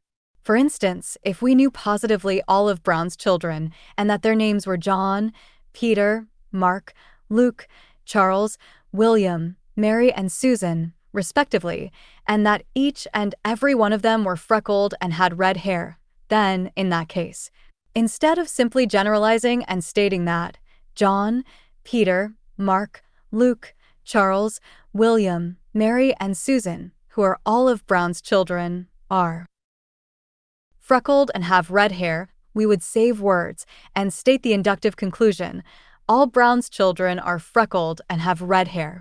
It will be noticed that in this case we include in the process only what is stated in the premise itself, and we do not extend our inductive process beyond the actual data upon which it is based. This form of induction is sometimes called logical induction because the inference is a logical necessity without the possibility of error or exception. By some authorities, it is held not to be induction at all, in the strict sense, but little more than a simplified form of enumeration. In actual practice, it is seldom available, for it is almost impossible for us to know all the particulars in inferring a general law or truth. In view of this difficulty, we fall back upon the more practical form of induction known as imperfect induction, or as it is sometimes called, practical induction, by which is meant the inductive process of reasoning in which we assume that the particulars or facts actually known to us correctly represent those which are not actually known, and hence the whole class to which they belong. In this process, it will be seen that the conclusion extends beyond the data upon which it is based. In this form of induction, we must actually employ the principle of the axiom: what is true of the many is true of the whole, that is, must assume it to be a fact, not because we know it by actual experience, but because we infer it from the axiom which also agrees with past experience. The conclusion arrived at may not always be true in its fullest sense, as in the case of the conclusion of perfect induction, but is the result of an inference based upon a principle which gives us a reasonable right to assume its truth in absence of better knowledge. In considering the actual steps in the process of inductive reasoning, we can do no better than to follow the classification of Jevons, mentioned in the preceding chapter, the same being simple and readily comprehended, and therefore preferable in this case to the more technical classification favored by some other authorities. Let us now consider these 4 steps. First step: preliminary observation. It follows that without the experience of oneself or of others in the direction of observing and remembering particular facts, objects, persons, and things, we cannot hope to acquire the preliminary facts for the generalization and inductive inference necessary in inductive reasoning. It is necessary for us to form a variety of clear concepts or ideas of facts, objects, persons, and things before we may hope to generalize from these particulars. In the chapters of this book devoted to the consideration of concepts, we may see the fundamental importance of the formation and acquirement of correct concepts. Concepts are the fundamental material for correct reasoning. In order to produce a perfect finished product, we must have perfect materials and a sufficient quantity of them. The greater the knowledge one possesses of the facts and objects of the outside world, the better able is he to reason therefrom. Concepts are the raw material which must feed the machinery of reasoning. and from which the final product of perfected thought is produced. As Halleck says, there must first be a presentation of materials. Suppose that we wish to form the concept fruit. We must first perceive the different kinds of fruit: cherry, pear, quince, plum, currant, apple, fig, orange, etc. Before we can take the next step, we must be able to form distinct and accurate images of the various kinds of fruit. If the concept is to be absolutely accurate, not one kind of fruit must be overlooked. Practically, this is impossible, but many kinds should be examined. Where perception is inaccurate and stinted, the products of thought cannot be trustworthy. No building is firm if reared on insecure foundations. In the process of preliminary observation, we find that there are two ways of obtaining a knowledge of the facts and things around us. These two ways are as follows. By simple observation, or the perception of the happenings which are manifested without our interference. In this way, we perceive the motion of the tides, the movement of the planets, the phenomena of the weather, the passing of animals, etc. 2. By the observation of experiment, or the perception of happenings in which we interfere with things and then observe the result. An experiment is a trial, proof, or test of anything, an act, operation, or process designed to discover some unknown truth, principle, or effect, or to test some received or reputed truth or principle. Hobbes says, to have had many experiments is what we call experience. Jevons says, experimentation is observation with something more, namely, regulation of the things whose behavior is to be observed. The advantages of experiment over mere observation are of two kinds.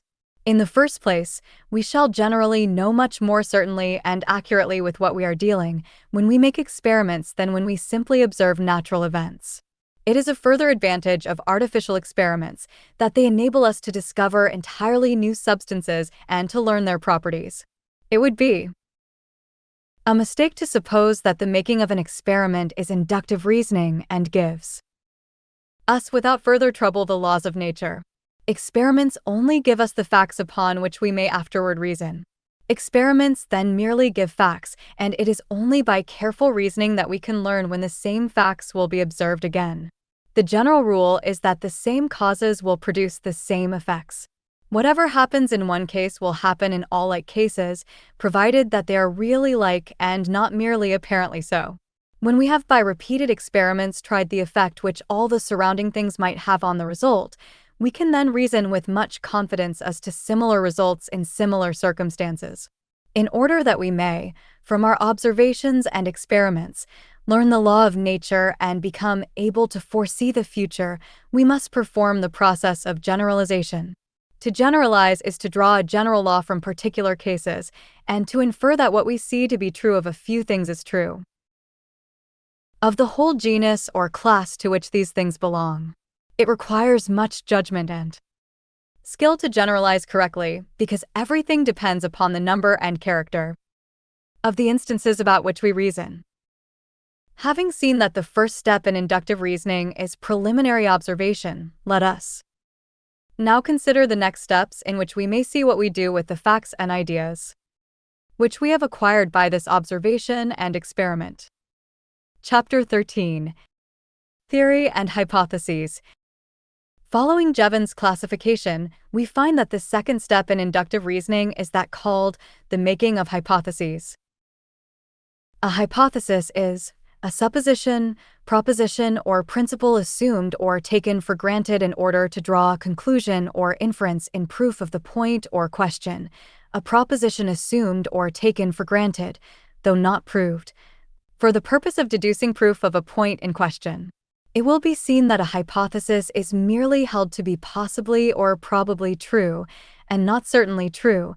It is in the nature of a working assumption, whose truth must be tested by observed facts. The assumption may apply either to the cause of things, or to the laws which govern things. Akin to a hypothesis, and by many people confused in meaning with the latter, is what is called a theory. A theory is a verified hypothesis, a hypothesis which has been established as apparently the true one. An authority says theory is a stronger word than hypothesis. A theory is founded on principles which have been established on independent evidence. A hypothesis merely assumes the operation of a cause which would account for the phenomena, but has not evidence that such cause was actually at work. Metaphysically, a theory is nothing but a hypothesis supported by a large amount of probable evidence.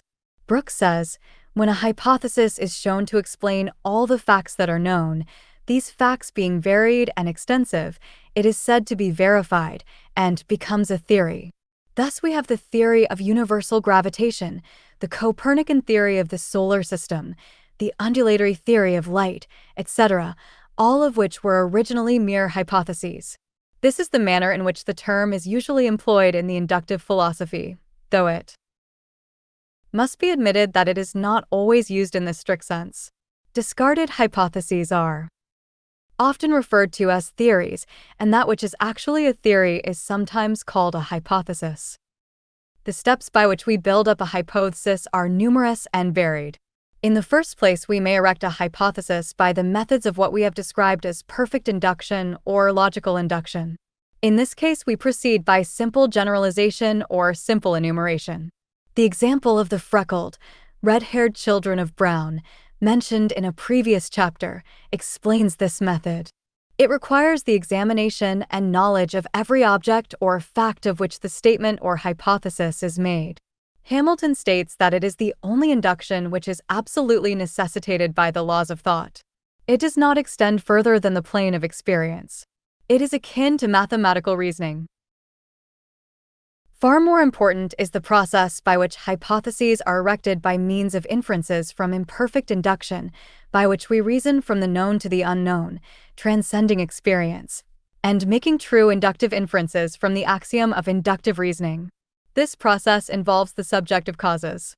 Jevons says, the cause of an event is that antecedent or set of antecedents from which the event always follows. People often make much difficulty about understanding what the cause of an event means, but it really means nothing beyond the things that must exist before in order that the event shall happen afterward. Causes are often obscure and difficult to determine. The following 5 difficulties are likely to arise. The cause may be out of our experience, and is therefore not to be understood. 2. Causes often act conjointly, so that it is difficult to discover the one predominant cause by reason of its associated causes. 3. Often the presence of a counteracting or modifying cause may confuse us. 4. Often a certain effect may be caused by either of several possible causes. That which appears as a cause of a certain effect may be but a co-effect of an original cause. Mill formulated several tests for ascertaining the causal agency in particular cases in view of the above stated difficulties. These tests are as follows: the method of agreement, the method of difference, the method of residues, and the method of concomitant variations. The following definitions of these various tests are given by Atwater as follows. Method of agreement: whenever a given object or agency is present without counteracting forces, a given effect is produced. There is a strong evidence that the object or agency is the cause of the effect. Method of difference: when the supposed cause is present, the effect is present, and when the supposed cause is absent, the effect is wanting, there being in neither case any other agents present to affect the result. We may reasonably infer that the supposed cause is the real one. Method of residue: when in any phenomena we find a result remaining after the effects of all known causes are estimated, we may attribute it to a residual agent not yet reckoned. Method of concomitant variations: when a variation in a given antecedent is accompanied by a variation of a given consequent, they are in some manner related as cause and effect. Atwater adds, whenever either of these criteria is found free from conflicting evidence, and especially when several of them concur, the evidence is clear that the cases OB served are fair representatives of the whole class, and warrant a valid inductive conclusion. Jevons gives us the following valuable rules. Whenever we can alter the quantity of the things experimented on, we can apply a rule for discovering which are causes and which are effects as follows. We must vary the quantity of one thing, making it at one time greater and at another time less. And if we observe any other thing which varies just at the same times, it will in all probability be an effect. 2. When things vary regularly and frequently, there is a simple rule, by following which we can judge whether changes are connected together as causes and effects as follows. Those things which change in exactly equal times are in all likelihood connected together. 3. It is very difficult to explain how it is that we can ever reason from one thing to a class of things by generalization, when we cannot be sure that the things resemble each other in the important points. Upon what grounds do we argue? We have to get a general law from particular facts. This can only be done by going through all the steps of inductive reasoning. Having made certain observations, we must frame hypotheses as to the circumstances or laws from which they proceed. Then we must reason deductively, and after verifying the deductions in as many cases as possible, we shall know how far we can trust similar deductions concerning future events. It is difficult to judge when we may, and when we may not, safely infer from some things to others in this simple way, without making a complete theory of the matter. The only rule that can be given to assist us is that if things resemble each other in a few properties only, we must observe many instances before inferring that these properties will always be joined together in other cases. Chapter 14. Making and testing hypotheses. The older philosophers and logicians were often at a loss how to reasonably account for the origin of hypotheses. It will be seen, after giving the matter a little thought, that the actual formation of the hypothesis is more than a mere grouping together or synthesis of facts or ideas. There is another mental process, which actually evolves the hypothesis or theory which gives a possible reason. What is this mental process? Let us consider the matter. Brooks well says, "The hypotheses of science originate in what is called anticipation. They are not the result of a mere synthesis of facts, for no combination of facts can give the law or cause. We do not see the law. We see the facts and the mind thinks the law. By the power of anticipation, the mind often leaps from a few facts to the cause which produces them or the law which governs them. Many hypotheses were but a happy intuition of the mind. They were the result of what Laplace calls a great guess, or what Plato so beautifully designates as a sacred suspicion of truth. The forming of hypotheses requires a suggestive mind, a lively fancy, a philosophic imagination that catches a glimpse of the idea through the form or sees the law standing behind the fact. The student of the new psychology sees in the mental operation of the forming of the hypothesis the mind thinking the law, but an instance of the operation of the activities of the subconscious mind, or even the superconscious mind. See the volume on the subconscious mind in the series. Not only does this hypothesis give the explanation which the old psychology has failed to do, but it agrees with the ideas of others on the subject as stated in the above quotation from Brooks, and moreover agrees with many recorded instances of the formation of great hypotheses. Sir William Hamilton discovered the very important mathematical law of quaternions while walking one day in the Dublin Observatory. He had pondered long on the subject, but without result. But, finally, on that eventful day he suddenly felt the galvanic circle of thought close, and the result was the realization of the fundamental mathematical relations of the problem. Berthelot, the founder of synthetic chemistry, has testified that the celebrated experiments which led to his remarkable discoveries were seldom the result of carefully followed lines of conscious thought or pure reasoning processes, but, instead, came to him of their own accord, so to speak, as from a clear sky. In these and many other similar instances, the mental operation was undoubtedly purely subjective and subconscious. Dr. Hudson has claimed that the subjective mind cannot reason inductively, and that its operations are purely and distinctly deductive, but the testimony of many eminent scientists, inventors, and philosophers is directly to the contrary. In this connection, the following quotation from Thomson is interesting. "The system of anatomy which has immortalized the name of Oken is the consequence of a flash of anticipation which glanced through his mind when he picked up in a chance walk the skull of a deer, bleached and disintegrated by the weather, and exclaimed after a glance, 'It is part of a vertebral column.' When Newton saw the apple fall, the anticipatory question flashed through his mind: why do not the heavenly bodies fall like this apple? In neither case had accident any important share. Newton and Oken were prepared by the deepest previous study to seize upon the unimportant fact offered to them, and to show how important it might become, and if the apple and the deer skull had been wanting, some other falling body, or some other skull, would have touched the string so ready to vibrate. But in each case there was a great step of anticipation. Oken thought he saw a type of the whole skeleton in a single vertebra, while Newton conceived at once that the whole universe was full of bodies tending to fall. The discovery of Goethe, which did for the vegetable kingdom what Oken did for the animal, that the parts of a plant are to be regarded as metamorphosed leaves, is an apparent exception to the necessity of discipline for invention, since it was the discovery of a poet in a region to which he seemed to have paid no especial or laborious attention. But Goethe was himself most anxious to rest the basis of this discovery upon his observation rather than his imagination, and doubtless with good reason. As with other great discoveries, hints had been given already, though not pursued, both of Goethe's and Oken's principles. Goethe left his to be followed up by others, and, but for his great fame, perhaps his name would never have been connected with it. Oken had amassed all the materials necessary for the establishment of his theory. He was able at once to discover and conquer the new territory. It must not be supposed, however, that all hypotheses flashing into the field of consciousness from the subconsciousness are necessarily true or correct. On the contrary, many of them are incorrect, or at least only partially correct.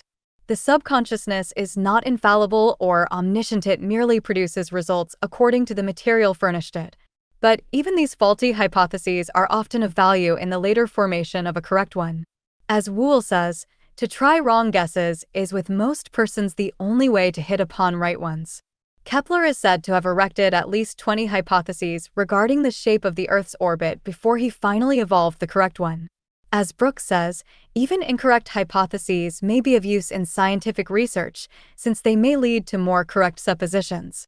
The supposition of the circular motions of the heavenly bodies around the Earth as a center, which lead to the conception of epicycles, etc., and at last to the true theory, is an illustration of this. So the theory of phlogiston in chemistry made many facts intelligible before the true one of oxidation superseded it. And so, as Thomson says, with the theory that nature abhors a vacuum, which served to bring together so many cognate facts not previously considered as related. Even an incorrect conception of this kind has its place in science, so long as it is applicable to the facts. When facts occur which it cannot explain, we either correct it or replace it with a new one. The pathway of science, someone remarks, is strewn with the remains of discarded hypotheses. Halleck says regarding the danger of hasty inference, men must constantly employ imperfect induction in order to advance, but great dangers attend inductive inferences made from too narrow experience. A child has experience with 1 or 2 dogs at his home. Because of their gentleness, he argues that all dogs are gentle. He does not, perhaps, find out the contrary until he has been severely bitten. His induction was too hasty. He had not tested a sufficiently large number of dogs to form such a conclusion. From 1 or 2 experiences with a large crop in a certain latitude, a farmer may argue that the crop will generally be profitable, whereas it may not again prove so for years. A man may have trusted a number of people and found them honest. He concludes that people as a rule are honest, trusts a certain dishonest man, and is ruined. The older people grow, the more cautious they generally become in forming inductive conclusions. Many instances are noted and compared, but even the wisest sometimes make mistakes. It once was a generally accepted fact that all swans were white. Nobody had ever seen a dark swan, and the inference that all swans were white was regarded as certainly true. Black swans were, however, found in Australia. Brooks says regarding the probability of hypotheses, the probability of a hypothesis is in proportion to the number of facts and phenomena it will explain. The larger the number of facts and phenomena that it will satisfactorily account for, the greater our faith in the correctness of our supposition. If there is more than one hypothesis in respect to the facts under consideration, that one which accounts for the greatest number of facts is the most probable. In order to verify a hypothesis, it must be shown that it will account for all the facts and phenomena. If these facts are numerous and varied, and the subject is so thoroughly investigated that it is quite certain that no important class of facts has been overlooked, the supposition is regarded as true, and the hypothesis is said to be verified. Thus, the hypothesis of the daily rotation of the Earth on its axis to account for the succession of day and night is accepted as absolutely true. This is the view taken by Dr. Wool and many other thinkers in respect to the verification of a hypothesis.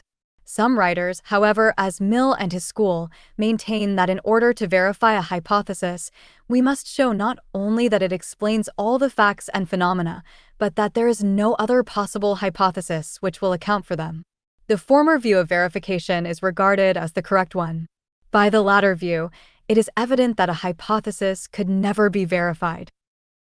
Jevons says, in the fourth step, verification, we proceed to compare these deductions with the facts already collected, or, when necessary and practicable, we make new observations and plan new experiments, so as to find out whether the hypothesis agrees with nature.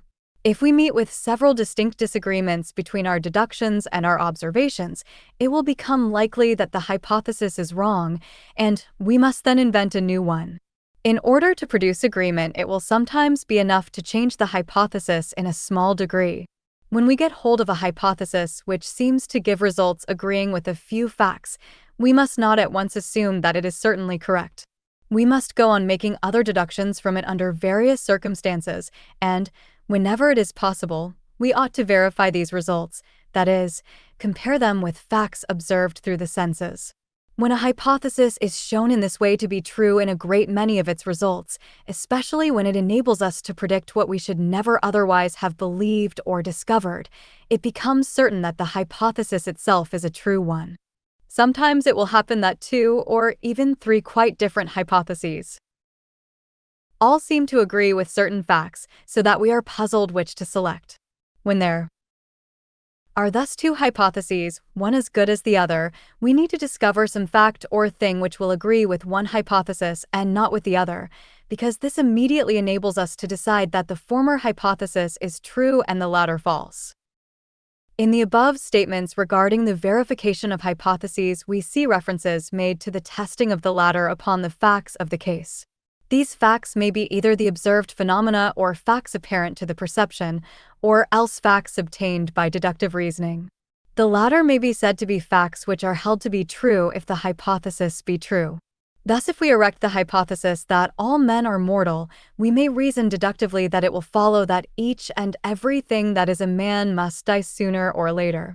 Then we test our hypotheses upon each and every man whom we may subject to observation and experiment. If we find a single man who does not die, then the test disproves our hypotheses. If, on the contrary, all men the facts in the case prove to be mortal, then is our hypothesis proven or established. The deductive reasoning in this case is as follows: if so-and-so is true regarding such and such a class, and if this particular thing belongs to that class, then it will follow that so-and-so is true regarding this particular thing. This argument is expressed in what is called a hypothetical proposition, see Chapter 9, the consideration of which forms a part of the general subject of deductive reasoning. Therefore, as Jevons has said, deductive reasoning is the third step in inductive reasoning and precedes verification, which we have already considered. Halleck says, after induction has classified certain phenomena and thus given us a major premise, we may proceed deductively to apply the inference to any new specimen that can be shown to belong to that class. Induction hands over to deduction a ready-made major premise. Deduction takes that as a fact, making no inquiry about its truth. Only after general laws have been laid down, after objects have been classified, after major premises have been formed, can deduction be employed. In view of the above facts, we shall now proceed to a consideration of that great class of reasoning known under the term deductive reasoning. Chapter 15. Deductive reasoning. We have seen that there are two great classes of reasoning, known respectively as inductive reasoning, or the discovery of general truth from particular truths, and deductive reasoning, or the discovery of particular truths from general truths. As we have said, deductive reasoning is the process of discovering particular truths from a general truth. Thus, from the general truth embodied in the proposition, all horses are animals, when it is considered in connection with the secondary proposition that Dobbin is a horse, we are able to deduce the particular truth that Dobbin is an animal. Or, in the following case, we deduce a particular truth from a general truth, as follows: all mushrooms are good to eat. This fungus is a mushroom, therefore, this fungus is good to eat. A deductive argument is expressed in a deductive syllogism. Jevons says regarding the last stated illustration, here are three sentences which state three different facts, but when we know the two first facts, we learn or gather the third fact from the other two. When we thus learn one fact from other facts, we infer or reason, and we do this in the mind. Reasoning thus enables us to ascertain the nature of a thing without actual trial. If we always needed to taste a thing before we could know whether it was good to eat or not, cases of poisoning would be alarmingly frequent. But the appearance and peculiarities of a mushroom may be safely learned by the eye or the nose, and reasoning upon this information and the fact already well known, that mushrooms are good to eat, we arrive without any danger or trouble at the conclusion that the particular fungus before us is good to eat. To reason, then, is to get some knowledge from other knowledge. The student will recognize that deductive reasoning is essentially an analytic process, because it operates in the direction of analyzing a universal or general truth into its particulars into the particular parts which are included within it, and asserting of them that what is true of the general is true of the particular. Thus, in the general truth that all men are mortal, we see included the particular truth that John Smith is mortal, John Smith having been discovered to be a man. We deduce the particular truth about John Smith from the general truth about all men. We analyze all men and find John Smith to be one of its particular parts. Therefore, deduction is an inference from the whole to its parts, that is, an analytic process. The student will also recognize that deductive reasoning is essentially a descending process because it operates in the direction of a descent from the universal to the particular, from the higher to the lower, from the broader to the narrower. As Brooks says, deduction descends from higher truths to lower truths, from laws to facts, from causes to phenomena, etc. Given the law, we can by deduction descend to the facts that fall under the law, even if we have never before seen the facts, and so from the cause we may pass down to observed and even unknown phenomena. The general truths which are used as the basis of deductive reasoning are discovered in several ways. The majority arise from inductive reasoning, based upon experience, observation, and experiment. For instance, in the examples given above, we could not truthfully assert our belief that all horses are animals unless we had previously studied both the horse and animals in general. Nor without this study could we state that Dobbin is a horse. Nor could we, without previous study, experience, and experiment truthfully assert that all mushrooms are good to eat, or that this fungus is a mushroom, and that, therefore, this fungus is good to eat. Even as it is, we must be sure that the fungus really is a mushroom, else we run a risk of poisoning ourselves. General truths of this kind are not intuitive, by any means, but are based upon our own experience or the experience of others. There is a class of general truths which are called intuitive by some authorities. Halleck says of these, some psychologists claim that we have knowledge obtained neither through induction nor deduction, that we recognize certain truths the moment we perceive certain objects, without any process of inference. Under the head of intuitive knowledge are classified such cases as the following: we perceive an object and immediately know that it is a time relation, as existing now and then. We are said to have an intuitive concept of time. When we are told that the whole is greater than a part, that things equal to the same thing are equal to each other, that a straight line cannot enclose space, we immediately, or intuitively, recognize the truth of these statements. Attempts at proof do not make us feel sure of their truth. We say that it is self-evident, or that we know the fact intuitively. The axioms of mathematics and logic are said to be intuitive. Another class of authorities, however, deny the nature of intuitive knowledge of truth or intuitive truths. They claim that all our ideas arise from sensation and reflection, and that what we call intuition is merely the result of sensation and reflection reproduced by memory or heredity. They hold that the intuitions of animals and men are simply the representation of experiences of the race, or individual, arising from the impressions stored away in the subconsciousness of the individual. Halleck states regarding this school likens intuition to instinct. It grants that the young duck knows water instinctively, plunges into it, and swims without learning. These psychologists believe that there was a time when this was not the case with the progenitors of the duck. They had to gain this knowledge slowly through experience. Those that learned the proper aquatic lesson survived and transmitted this knowledge through a modified structure to their progeny. Those that failed in the lesson perished in the struggle for existence.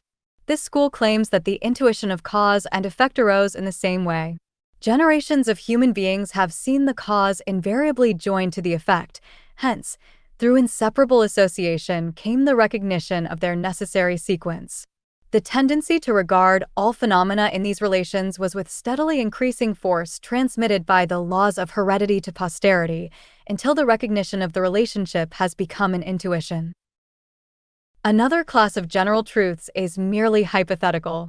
Hypothetical means founded on or including a hypothesis or supposition, assumed or taken for granted, though not proved, for the purpose of deducing proofs of a point in question.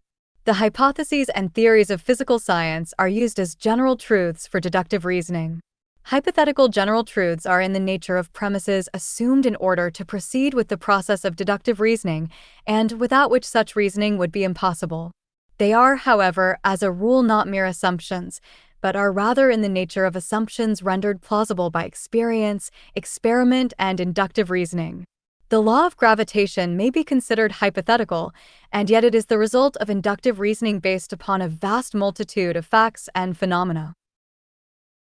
The primary basis of deductive reasoning may be said to rest upon the logical axiom, which has come down to us from the ancients, and which is stated as follows: whatever is true of the whole is true of its parts. Or, as later authorities have expressed it, whatever is true of the general is true of the particular. This axiom is the basis upon which we build our deductive reasoning. It furnishes us with the validity of the deductive inference or argument. If we are challenged for proof of the statement that this fungus is good to eat, we are able to answer that we are justified in making the statement by the self-evident proposition or axiom that whatever is true of the general is true of the particular. If the general mushroom is good to eat, then the particular, this fungus, being a mushroom, must also be good to eat. All horses general being animals, then according to the axiom, Dobbin particular horse must also be an animal. This axiom has been stated in various terms other than those stated above. For instance, whatever may be affirmed or denied of the whole, may be denied or affirmed of the parts, which form is evidently derived from that used by Hamilton, who said, what belongs or does not belong to the containing whole belongs or does not belong to each of the contained parts. Aristotle formulated his celebrated dictum as follows: whatever can be predicated affirmatively or negatively of any class or term distributed, can be predicated in like manner of all and singular the classes or individuals contained under it. There is another form of deductive reasoning that is a form based upon another axiom than that of whatever is true of the whole is true of the parts. This form of reasoning is sometimes called mathematical reasoning because it is the form of reasoning employed in mathematics. Its axiom is stated as follows: things which are equal to the same thing are equal to one another. It will be seen that this is the principle employed in mathematics. Thus, x equals y, and y equals, therefore x equals. Or stated in logical terms, a equals b, b equals c, therefore a equals c. Thus it is seen that this form of reasoning, as well as the ordinary form of deductive reasoning, is strictly mediate, that is, made through the medium of a third thing, or two things being compared through their relation to a third. Brooks states, the real reason for the certainty of mathematical reasoning may be stated as follows. First, its ideas are definite, necessary, and exact conceptions of quantity. Second, its definitions, as the description of these ideas are necessary, exact, and indisputable truths. Third, the axioms from which we derive conclusions by comparison are all self-evident and necessary truths. Comparing these exact ideas by the necessary laws of inference, the result must be absolutely true. Or, stated in another way, using these definitions and axioms as the premises of a syllogism, the conclusion follows inevitably. There is no place or opportunity for error to creep in to mar or vitiate our derived truths. In conclusion, we wish to call your attention to a passage from Jevons which is worthy of consideration and recollection. Jevons says, there is a simple rule which will enable us to test the truth of a great many arguments, even of many which do not come under any of the rules commonly given in books on logic. This rule is that whatever is true of one term is true of any term which is stated to be the same in meaning as that term. In other words, we may always substitute one term for another if we know that they refer to exactly the same thing. There is no doubt that a horse is some animal, and therefore the head of a horse is the head of some animal. This argument cannot be brought under the rules of the syllogism, because it contains four distinct logical terms in two propositions, namely, horse, some animal, head of horse, head of some animal. But it easily comes under the rule which I have given, because we have simply to put some animal instead of a horse. A great many arguments may be explained in this way. Gold is a metal. Therefore, a piece of gold is a piece of metal. A Negro is a fellow creature. Therefore, he who strikes a Negro strikes a fellow creature. The same eminent authority says, when we examine carefully enough the way in which we reason, it will be found in every case to consist in putting one thing or term in place of another, to which we know it to have an exact resemblance in some respect. We use the likeness as a kind of bridge, which leads us from a knowledge of one thing to a knowledge of another.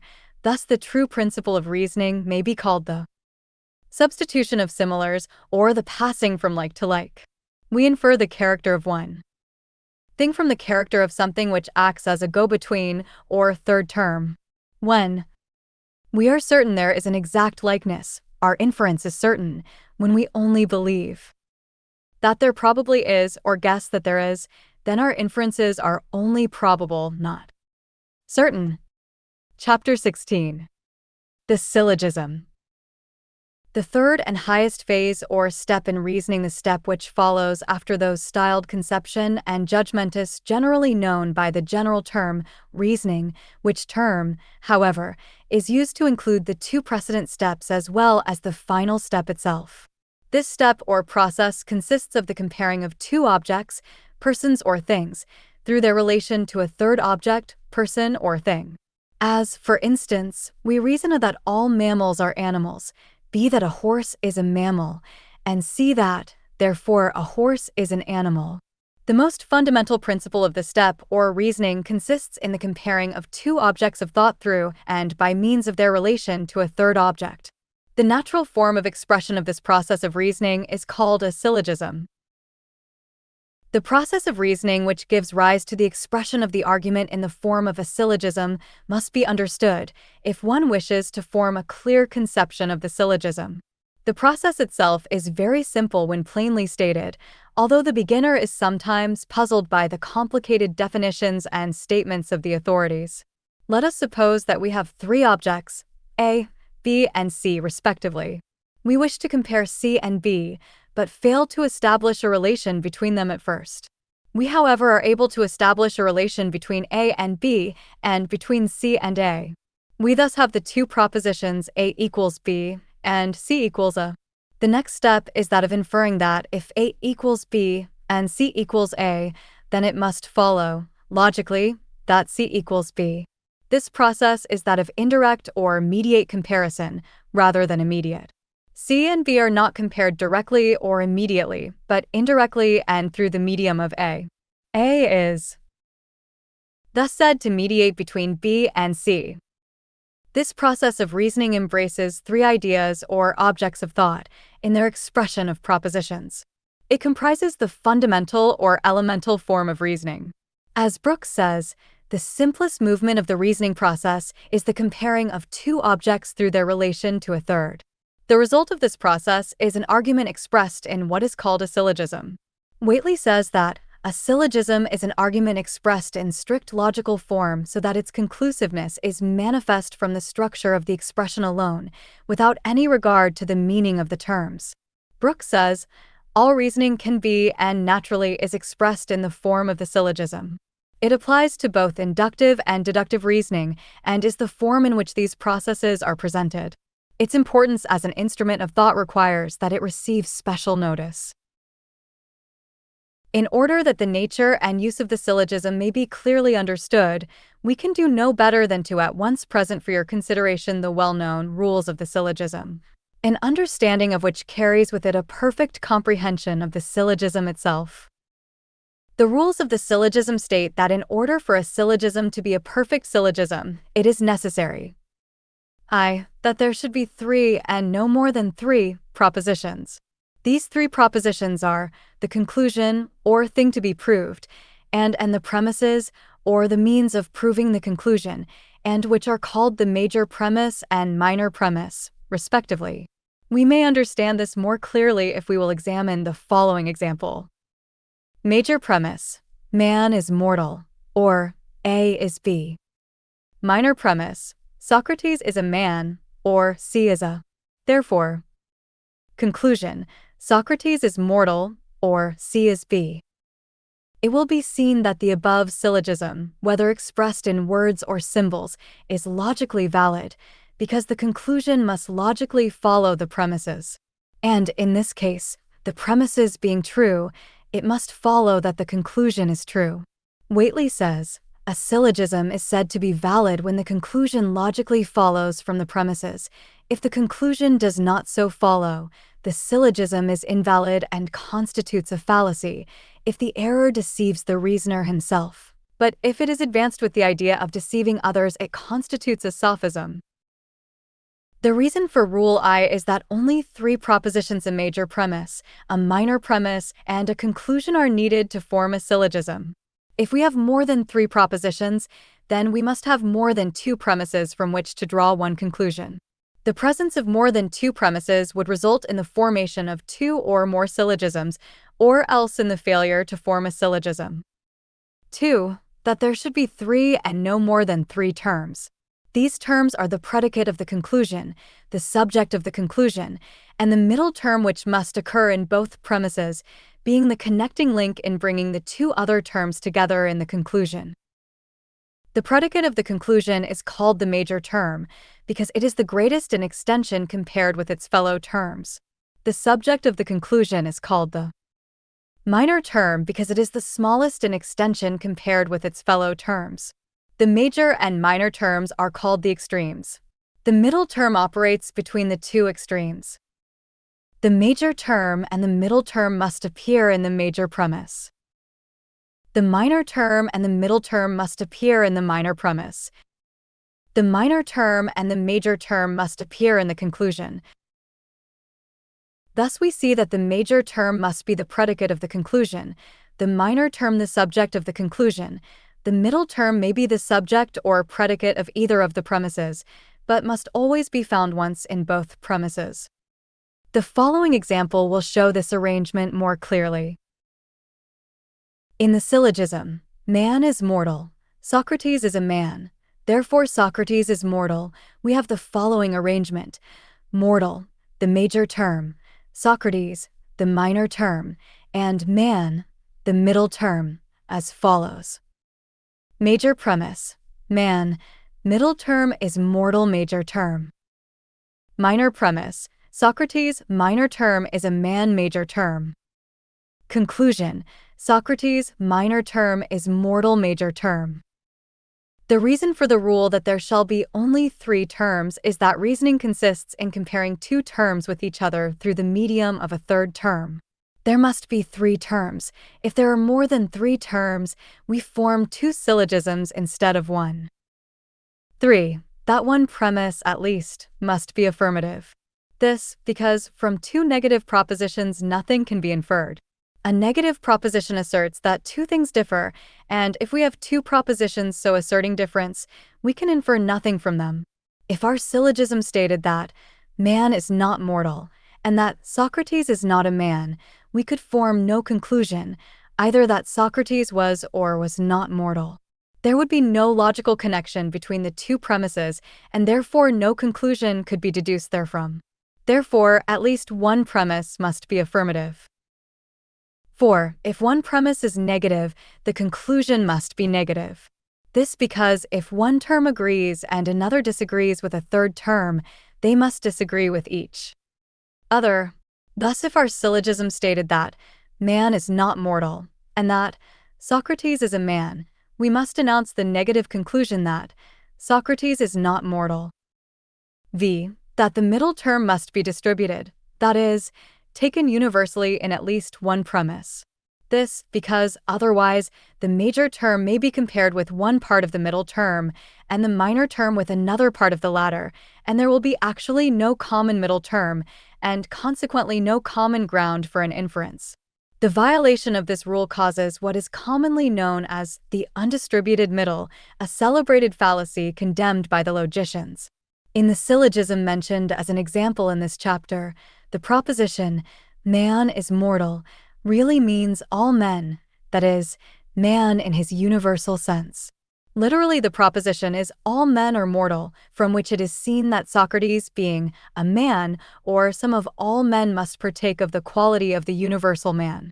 If the syllogism, instead, read, some men are mortal, it would not follow that Socrates must be mortal might not be so. Another form of this fallacy is shown in the statement that white is a color, black is a color, hence black must be white. The two premises really mean white is some color, black is some color, and not that either is all colors. Another example is, men are bipeds, birds are bipeds, hence, men are birds. In this example, bipeds is not distributed as all bipeds, but is simply not distributed as some bipeds. These syllogisms, therefore, not being according to rule, must fail. They are not true syllogisms and constitute fallacies.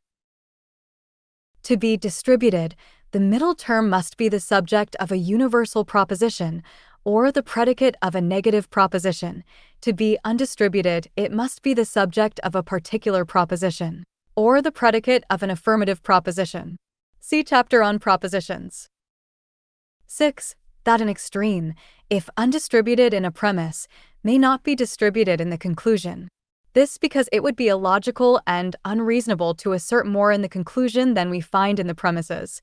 It would be most illogical to argue that all horses are animals, no man is a horse, therefore no man is an animal.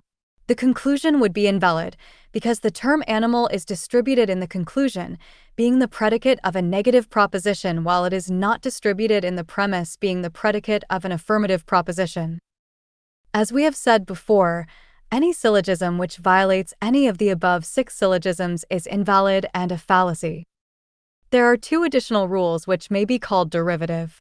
Any syllogism which violates either of these 2 derivative rules also violates one or more of the first 6 rules as given above in detail. The 2 derivative rules of the syllogism are as follows. 7. That one premise at least must be universal. This because from 2 particular premises no conclusion can be drawn. 8. That if one premise is particular, the conclusion must be particular also. This because only a universal conclusion can be drawn from 2 universal premises. The principles involved in these 2 derivative rules may be tested by stating syllogisms violating them. They contain the essence of the other rules, and every syllogism which breaks them will be found to also break one or more of the other rules given. Chapter 17. Varieties of syllogisms. The authorities in logic hold that with the 4 kinds of propositions grouped in every possible order of arrangement, it is possible to form 19 different kinds of valid arguments, which are called the 19 moods of the syllogism. These are classified by division into what are called the four figures, each of which figures may be known by the position of the middle term in the premises. Logicians have arranged elaborate and curious tables constructed to show what kinds of propositions, when joined in a particular order of arrangement, will make sound and valid syllogisms.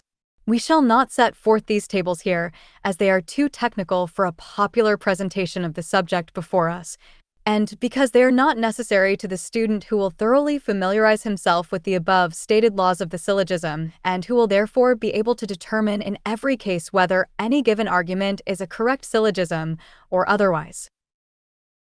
In many instances of ordinary thought and expression, the complete syllogistic form is omitted or not stated at full length. It is common usage to omit one premise of a syllogism in ordinary expression, the missing premise being inferred by the speaker and hearer. A syllogism with one premise unexpressed is sometimes called an enthymeme, the term meaning in the mind. For instance, the following: "We are a free people, therefore we are happy," the major premise, "all free people are happy," being omitted or unexpressed. Also in "poets are imaginative, therefore Byron was imaginative," the minor premise, "Byron was a poet," is omitted or unexpressed.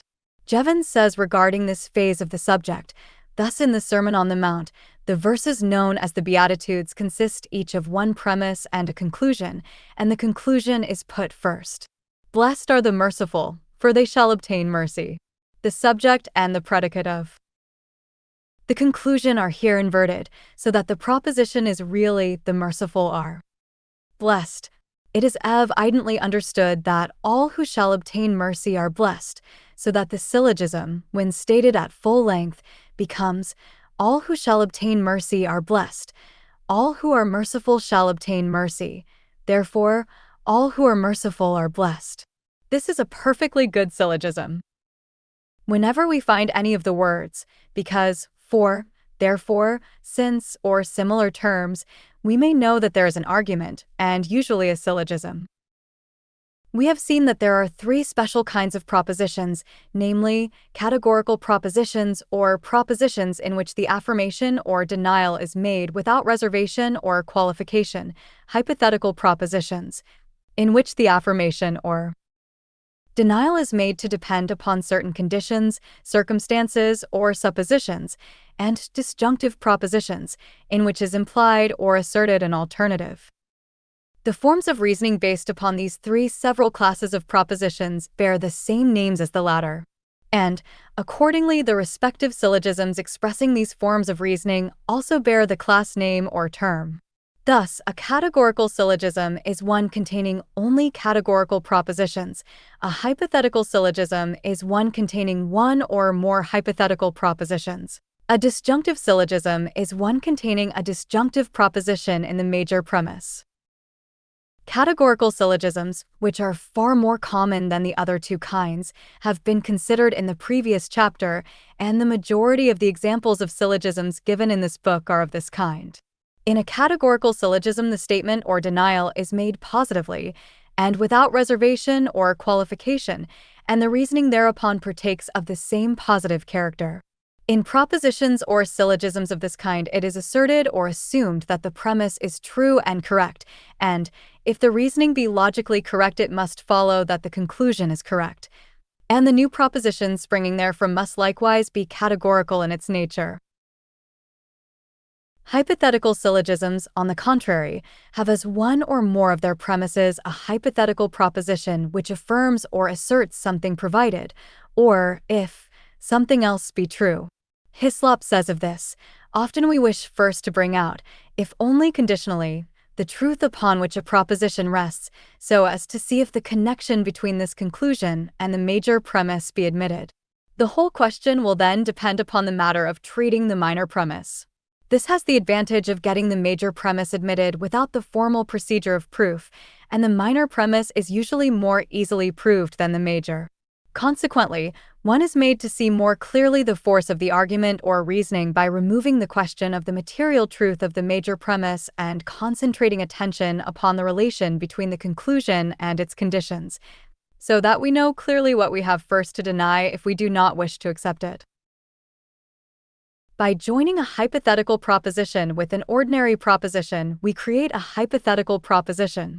For instance, if York contains a cathedral, it is a city. York does contain a cathedral, therefore, York is a city. Or, if dogs have 4 feet, they are quadrupeds. Dogs do have 4 feet, therefore dogs are quadrupeds. The hypothetical syllogism may be either affirmative or negative. That is, its hypothetical proposition may either hypothetically affirm or hypothetically deny. The part of the premise of a hypothetical syllogism which conditions or questions, and which usually contains the little word, if, is called the antecedent.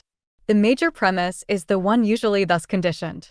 The other part of the conditioned proposition, and which part states what will happen or is true under the conditional circumstances, is called the consequent.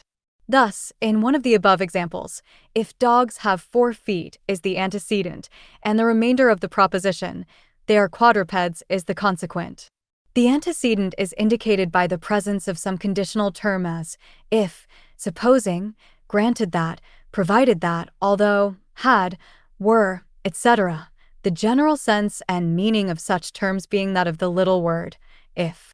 The consequent has no special indicating term.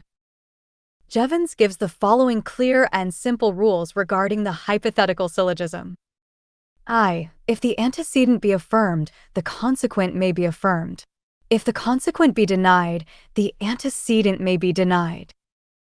2. Avoid the fallacy of affirming the consequent or denying the antecedent. This is a fallacy because of the fact that the conditional statement made in the major premise may not be the only one determining the consequent. The following is an example of affirming the consequent. If it is raining, the sky is overclouded. The sky is overclouded, therefore it is raining. In truth, the sky may be overclouded, and still it may not be raining. The fallacy is still more apparent when expressed in symbols as follows. If A is B, C is D, C is D, therefore A is B. The fallacy of denying the antecedent is shown by the following example. If radium were cheap, it would be useful. Radium is not cheap, therefore radium is not useful. Or, expressed in symbols, if A is B, C is D, A is not B, therefore C is not D. In truth, radium may be useful, although not cheap. Jevons gives the following examples of these fallacies. If a man is a good teacher, he thoroughly understands his subject, but John Jones thoroughly understands his subject, therefore, he is a good teacher. Also, if snow is mixed with salt, it melts. The snow on the ground is not mixed with salt, therefore it does not melt. Jevons says, to affirm the consequent and then to infer that we can affirm the antecedent is as bad as breaking the third rule of the syllogism and allowing an undistributed middle term. To deny the antecedent is really to break the fourth rule of the syllogism, and to take a term as distributed in the conclusion which was not so in the premises. Hypothetical syllogisms may usually be easily reduced to or converted into categorical syllogisms. As Jevons says, in reality, hypothetical propositions and syllogisms are not different from those which we have more fully considered. It is all a matter of the convenience of stating the propositions. For instance, instead of saying, if radium were cheap, it would be useful, we may say, cheap radium would be useful, or instead of saying, if glass is thin, it breaks easily, we may say, thin glass breaks easily. Hislop gives the following rule for conversion in such cases. Regard the antecedent of the hypothetical proposition as the subject of the categorical and the consequent of the hypothetical proposition as the predicate of the categorical. In some cases, this change is a very simple one. In others, it can be effected only by a circumlocution. The third class of syllogisms, known as the disjunctive syllogism, is the exception to the law which holds that all good syllogisms must fit in and come under the rules of the syllogism, as stated in the preceding chapter. Not only does it refuse to obey these rules, but it fails to resemble the ordinary syllogism in many ways. As Jevons says, it would be a great mistake to suppose that all good logical arguments must obey the rules of the syllogism, which we have been considering. Only those arguments which connect two terms together by means of a middle term, and are therefore syllogisms, need obey these rules. A great many of the arguments which we daily use are of this nature, but there are a great many other kinds of arguments, some of which have never been understood by logicians until recent years. One important kind of argument is known as the disjunctive syllogism, though it does not obey the rules of the syllogism, or in any way resemble syllogisms. The disjunctive syllogism is one having a disjunctive proposition in its major premise.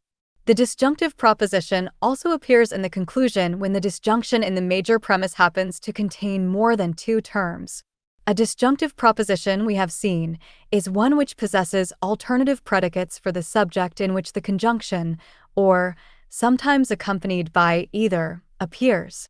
As for instance, lightning is sheet or forked, or arches are either round or pointed, or angles are either obtuse or right-angled, or acute. The different things joined together by, or are called alternatives, the term indicating that we may choose between the things, and that if one will not answer our purpose we may take the other, or one of the others if there be more than one other. The rule regarding the use of disjunctive syllogisms is that, if one or more alternatives be denied, the rest may still be affirmed. Thus, if we say that A is B or C, or that A is either B or C, we may deny the B but still affirm the C.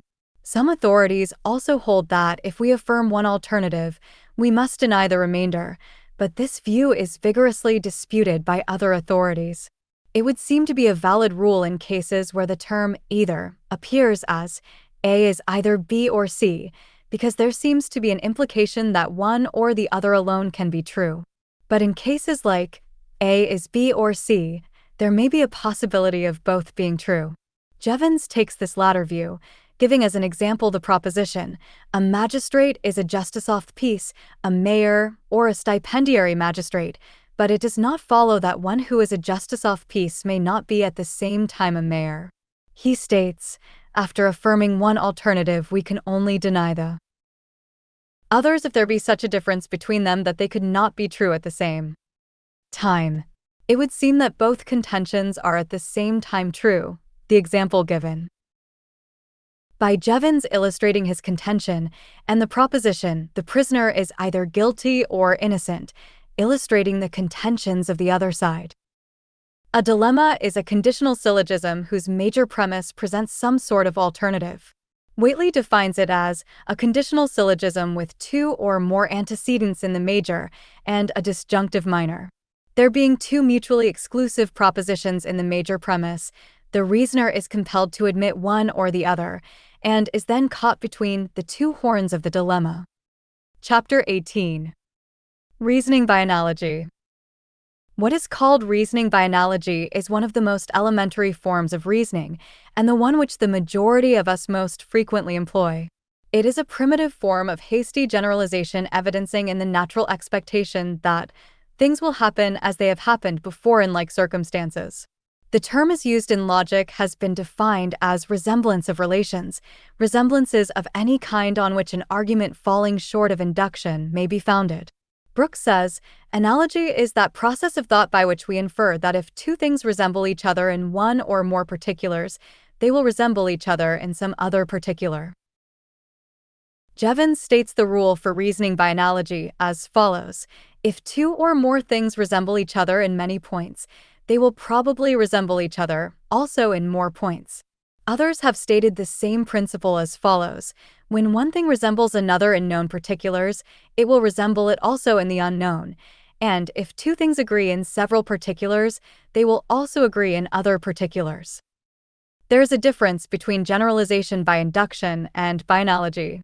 In inductive generalization, the rule is, what is true of the many is true of all, while the rule of analogy is, things that have some things in common have other things in common.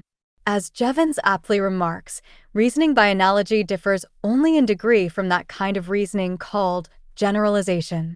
When many things resemble each other in a few properties, we argue about them by generalization.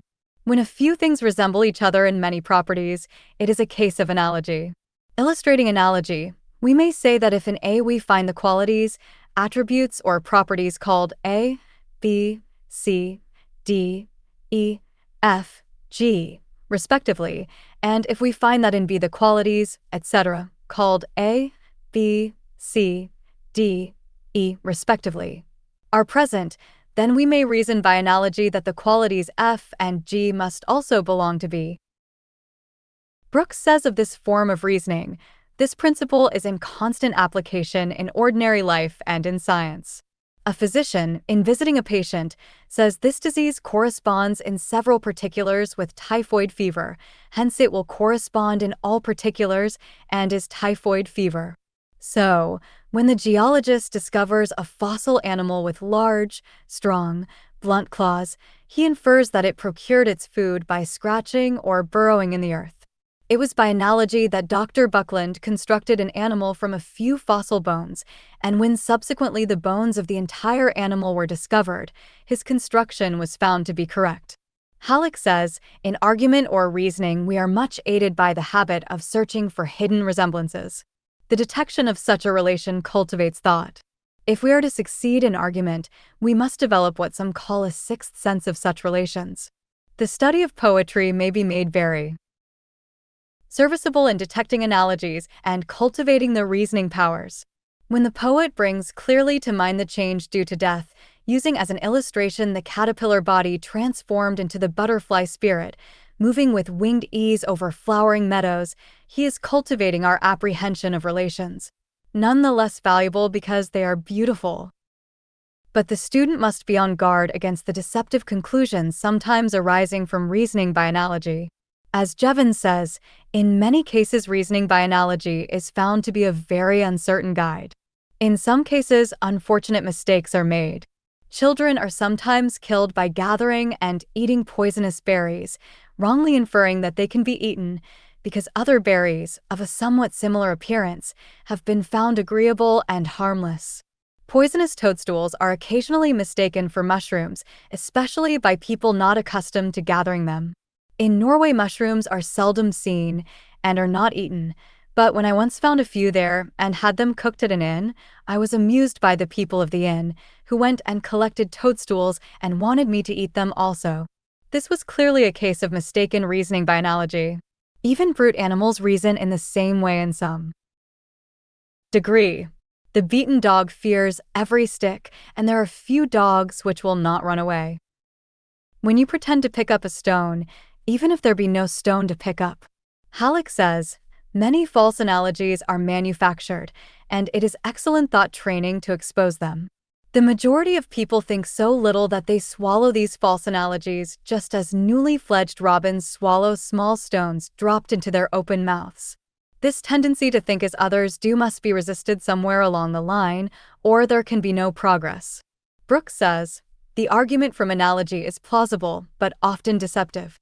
Thus to infer that since American swans are white, the Australian swan is white, gives a false conclusion, for it is really black. So to infer that because John Smith has a red nose and is a drunkard, then Henry Jones, who also has a red nose, is also a drunkard, would be a dangerous inference. Conclusions of this kind drawn from analogy are frequently fallacious. Regarding the rule for reasoning from analogy, Jevons says, there is no way in which we can really assure ourselves that we are arguing safely by analogy. The only rule that can be given is this, that the more closely two things resemble each other, the more like ly it is that they are the same in other respects, especially in points closely connected with those observed. In order to be clear about our conclusions, we ought in fact never to rest satisfied with mere analogy, but ought to try to discover the general laws governing the case. In analogy, we seem to reason from one fact to another fact without troubling ourselves either with deduction or induction. But it is only by a kind of guess that we do so. It is not really conclusive reasoning. We ought properly to ascertain what general laws of nature are shown to exist by the facts observed, and then infer what will happen according to these laws. We find that reasoning by analogy is not to be depended upon, unless we make such an inquiry into the causes and laws of the things in question, that we really employ inductive and deductive reasoning. Along the same lines, Brooks says, the inference from analogy, like that from induction, should be used with caution. Its conclusion must not be regarded as certain, but merely as reaching a high degree of probability. The inference from a part to a part, no more than from a part to the whole, is attend-ed with any rational necessity. To attain certainty, we must show that the principles which lie at the root of the process are either necessary laws of thought or necessary laws of nature, both of which are impossible. Hence, analogy can pretend to only a high degree of probability. It may even reach a large degree of certainty, but it never reaches necessity. We must, therefore, be careful not to accept any inference from analogy as true until it is proved to be true by actual observation and experiment, or by such an application of induction as to remove all reasonable doubt. Chapter 19. Fallacies. A fallacy is an unsound argument or mode of arguing which, while appearing to be decisive of a question, is in reality not so.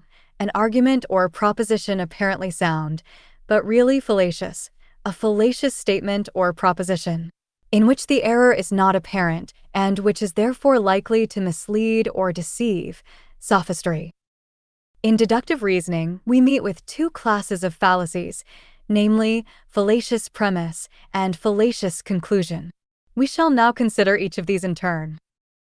Fallacious premise is in effect an unwarranted assumption of premises. One of the most common forms of this kind of fallacy is known as begging the question, the principle of which is the assumption of a fundamental premise which is not conceded, the unwarrantable assumption of that which is to be proved, or the assumption of that by which it is to be proved, without proving it. Its most common form is that of boldly stating some unproven fact, authoritatively and positively, and then proceeding to use the statement as the major premise of the argument, proceeding logically from that point. The hearer perceiving the argument proceeding logically often fails to remember that the premise has been merely assumed, without warrant and without proof, and omitting the hypothetical if. One may proceed to argue logically from the premise that the moon is made of green cheese, but the whole argument is invalid and fallacious, because of the fact that the person making it has begged the question upon an unwarranted premise. Hislop gives a good example of this form of fallacy in the case of the proposition, church and state should be united. Proof being demanded, the advocate proceeds to beg the question as follows: good institutions should be united. Church and state are good institutions. Therefore, church and state should be united. The proposition that good institutions should be united is fallacious, being merely assumed and not proven. The proposition sounds reasonable, and few will feel disposed to dispute it at first, but a little consideration will show that while some good institutions may well be united, it is not a general truth that all should be so. Begging the question also often arises from giving a name to a thing and then assuming that we have explained the thing. This is a very frequent practice with many people. They try to explain by merely applying names.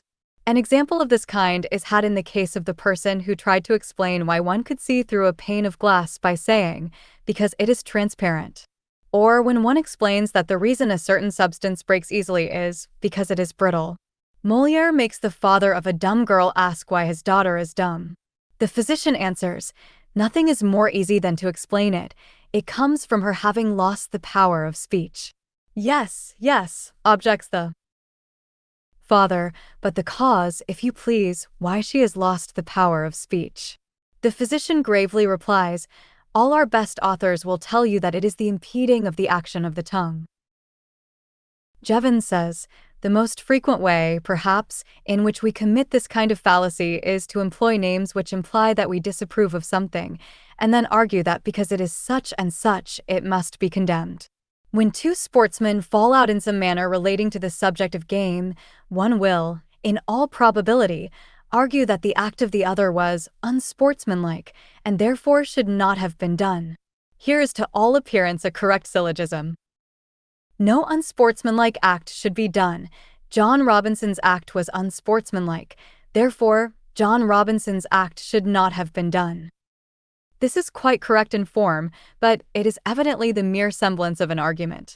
Unsportsmanlike means what a sportsman should not do. The point to be argued was whether the act fell within the customary definition of what was unsportsmanlike. Arising from begging the question, and in fact a class of the latter, is what is called reasoning in a circle. In this form of fallacy, one assumes as proof of a proposition the proposition itself, or uses the conclusion to prove the premise. For instance, this man is a rascal because he is a rogue, and he is a rogue because he is a rascal. Or, it is warm because it is summer, and it is summer because it is warm. Or, he never drinks to excess because he is never intemperate in drinking. Brooks says, thus to argue that a party is good because it advocates good measures, and that certain measures are good because they are advocated by so excellent a party, is to reason in a circle. So when persons argue that their church is the true one, because it was established by God, and then argue that since it is the true church it must have been founded by God, they fall into this fallacy. To argue that the will is determined by the strongest motive, and to define the strongest motive as that which influences the will, is to revolve in a circle of thought and prove nothing. Plato commits this error when he argues the immortality of the soul from its simplicity, and afterwards attempts to prove its simplicity from its immortality. It needs care to avoid this error, for it is surprising how easily one falls into it.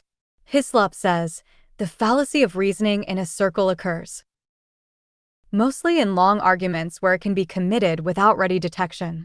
When it occurs in a long discourse, it may be committed without easy discovery.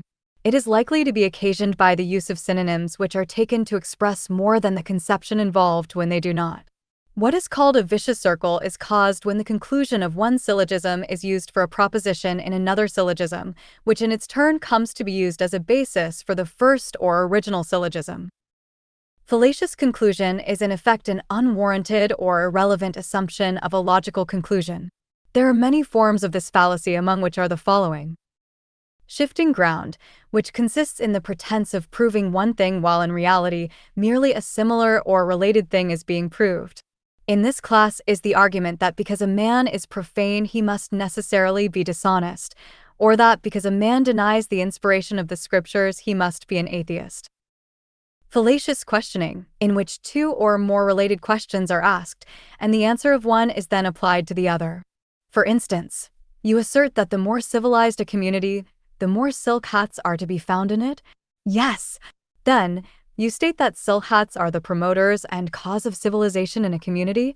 A question of this kind is often so arranged that an answer either in the affirmative or the negative will lead to a false or fallacious inference.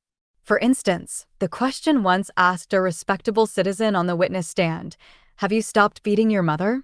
An answer of either yes or no was out of the question, for it would have placed the witness in a false position, for he had never beaten his mother, nor been accused of the same. Partial proof, in which the proof of a partial or related fact is used to infer a proof of the whole fact or a related one. For instance, it is fallacious to argue that a man has been guilty of drunkenness by merely proving that he was seen entering a saloon. Appeal to public opinion, in which the prejudices of the public are appealed to rather than its judgment or reason. In politics and theological argument, this fallacy is frequent. It is no argument and is reprehensible. Appeal to authority or reverence, in which the reverence and respect of the public for certain persons is used to influence their feelings in place of their judgment or reason. For instance, Washington thought so, and therefore it must be right, or it is foolish to affirm that Aristotle erred, or it has been believed by men for 2,000 years, that, etc., or what our fathers believed must be true. Appeals of this kind may have their proper place, but they are fallacies nevertheless and not real argument. Appeal to profession, in which an appeal is made to practices, principles, or professions of the opponent, rather than to reason or judgment. Thus we may argue that a certain philosophy or religion cannot be sound or good, because certain people who hold it are not consistent, or not worthy, moral, or sober. This argument is often used effectively against an opponent and is valid against him personally.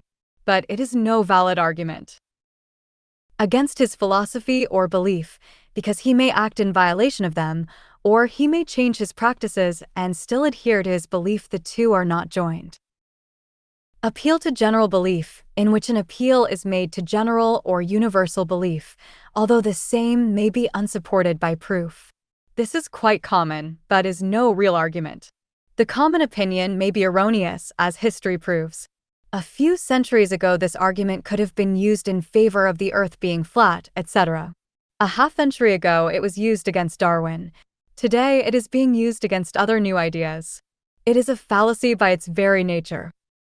Appeal to ignorance, in which an appeal is made to the ignorance of the opponent that his conviction may follow from his inability to prove the contrary. It is virtually no argument that so and so must be true, because you cannot prove that it is not. As Brooks says, to argue that there is no material world, because we cannot explain how the mind knows it to exist, is the celebrated fallacy of Hume in philosophy. The fact that we cannot find a needle in a haystack is no proof that it is not there.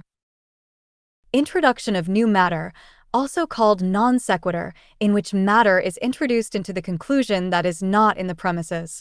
Hislop gives the following example of it. All men are rational. Socrates is a man. Therefore, Socrates is noble. De Morgan gives the following more complex example. Episcopacy is of scripture origin. The Church of England is the only episcopal church in England. Therefore, the church established is the church that ought to be supported. Other fallacies, resembling in some respects those above mentioned, are as follows. Fallacy of ambiguous terms, in which different meanings of the same word are used to produce the fallacious argument. As Jevons says, a word with two distinct meanings is really two words. Confusion between collective and general meanings of a term, of which Jevons says, it would be obviously absurd to argue that because all the books in the British Museum Library are sure to give information about King Alfred, therefore any particular book will be sure to give it. By all the books in the British Museum Library, we mean all taken together. There are many other cases where the confusion is not so evident, and where great numbers of people are unable to see the exact difference. Arguing from the collective to the general, in which the fallacy consists of arguing that because something is true of the whole of a group of things, therefore it is true of any of those things. Jevons says, all the soldiers in a regiment may be able to capture a town, but it is absurd to suppose that therefore every soldier in the regiment could capture the town single-handed. White sheep eat a great deal more than black sheep, but that is because there are so many more of them. Uncertain meaning of a sentence, from which confusion arises and fallacious argument may spring. Jevons says, there is a humorous way of proving that a cat must have 3 tails, because a cat has 1 tail more than no cat, and no cat has 2 tails. Therefore, any cat has 3 tails. Here the fallacy rests upon a punning interpretation of no. Proving the wrong conclusion, in which the attempt to confuse conclusions is made, with the result that some people will imagine that the case is established. Jevons says, this was the device of the Irishman, who was charged with theft on the evidence of 3 witnesses who had seen him do it. He proposed to call 30 witnesses who had not seen him do it. Equally logical was the defense of the man who was called a materialist, and who replied, I am not a materialist, I am a barber. Fallacy of unsuccessful argument, in which is attempted the illogical conclusion that because a certain argument has failed the opposite conclusion is proven. This fallacy is quite common, especially in cases of juries. One side fails to prove certain contentions, and the jury leaps to the conclusion that the opposite contention must be correct. This is clearly fallacious, for there is always the possibility of a third explanation. In the case of a claim of alibi, juries are apt to fall into this fallacy. The failure of the attempt to establish an alibi is often held to be in the nature of proof of the guilt of the accused. Old trial lawyers assert that a failure to establish a claimed alibi tends to injure the chance of the accused more than direct evidence against him. Yet, as all logical reasoners will see, there is no logical validity in any such inference. As Jevons has well said, no number of failures in attempting to prove a proposition really disprove it. At the end of each failure, the case simply stands in the same position as before the attempt, i.e., not proven. All violations of the rules of the syllogism constitute fallacies, as may be seen by forming a syllogism in violation of one or more of the rules. The logicians, particularly those of ancient times, took great pains to discover and name new variations of fallacies, many of which were hair-splitting in nature and not worthy of being considered seriously.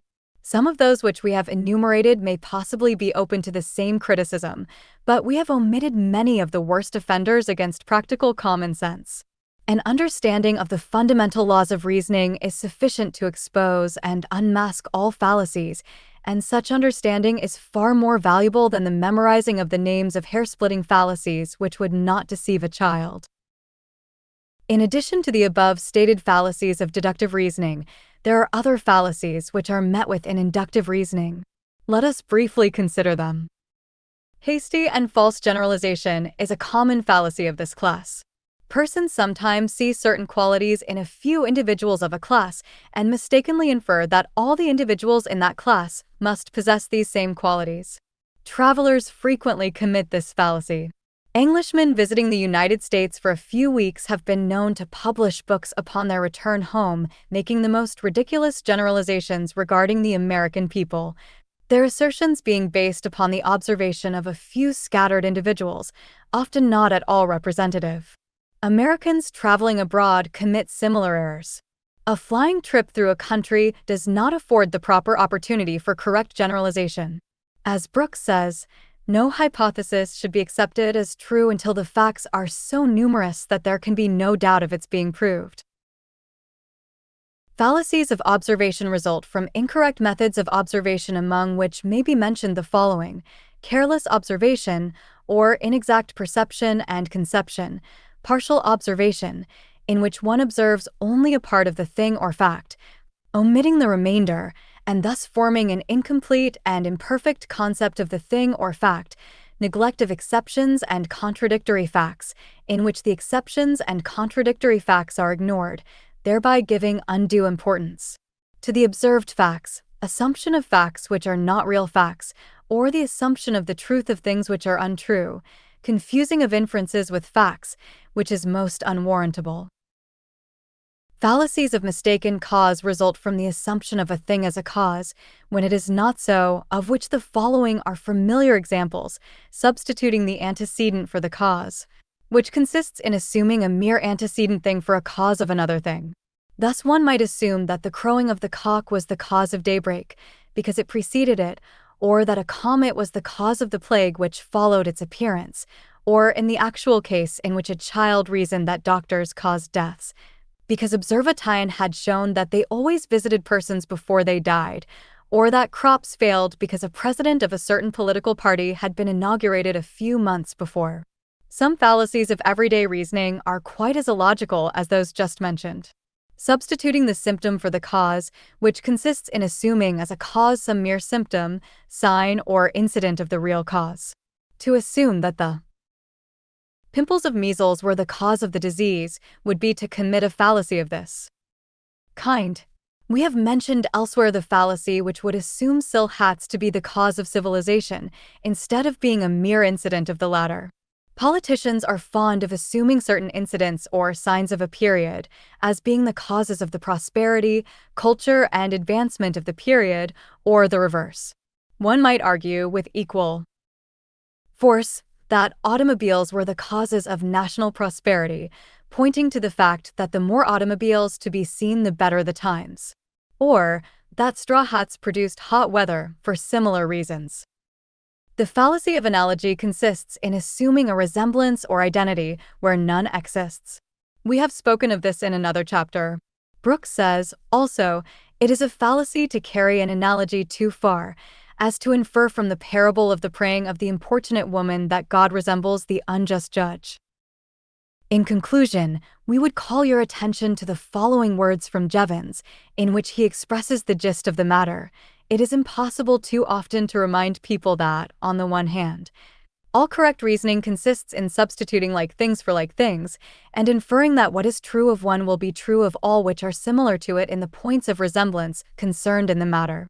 On the other hand, all incorrect reasoning consists in putting one thing for another where there is not the requisite likeness. It is the purpose of the rules of deductive and inductive logic to enable us to judge as far as possible when we are thus rightly or wrongly reasoning from some things to others.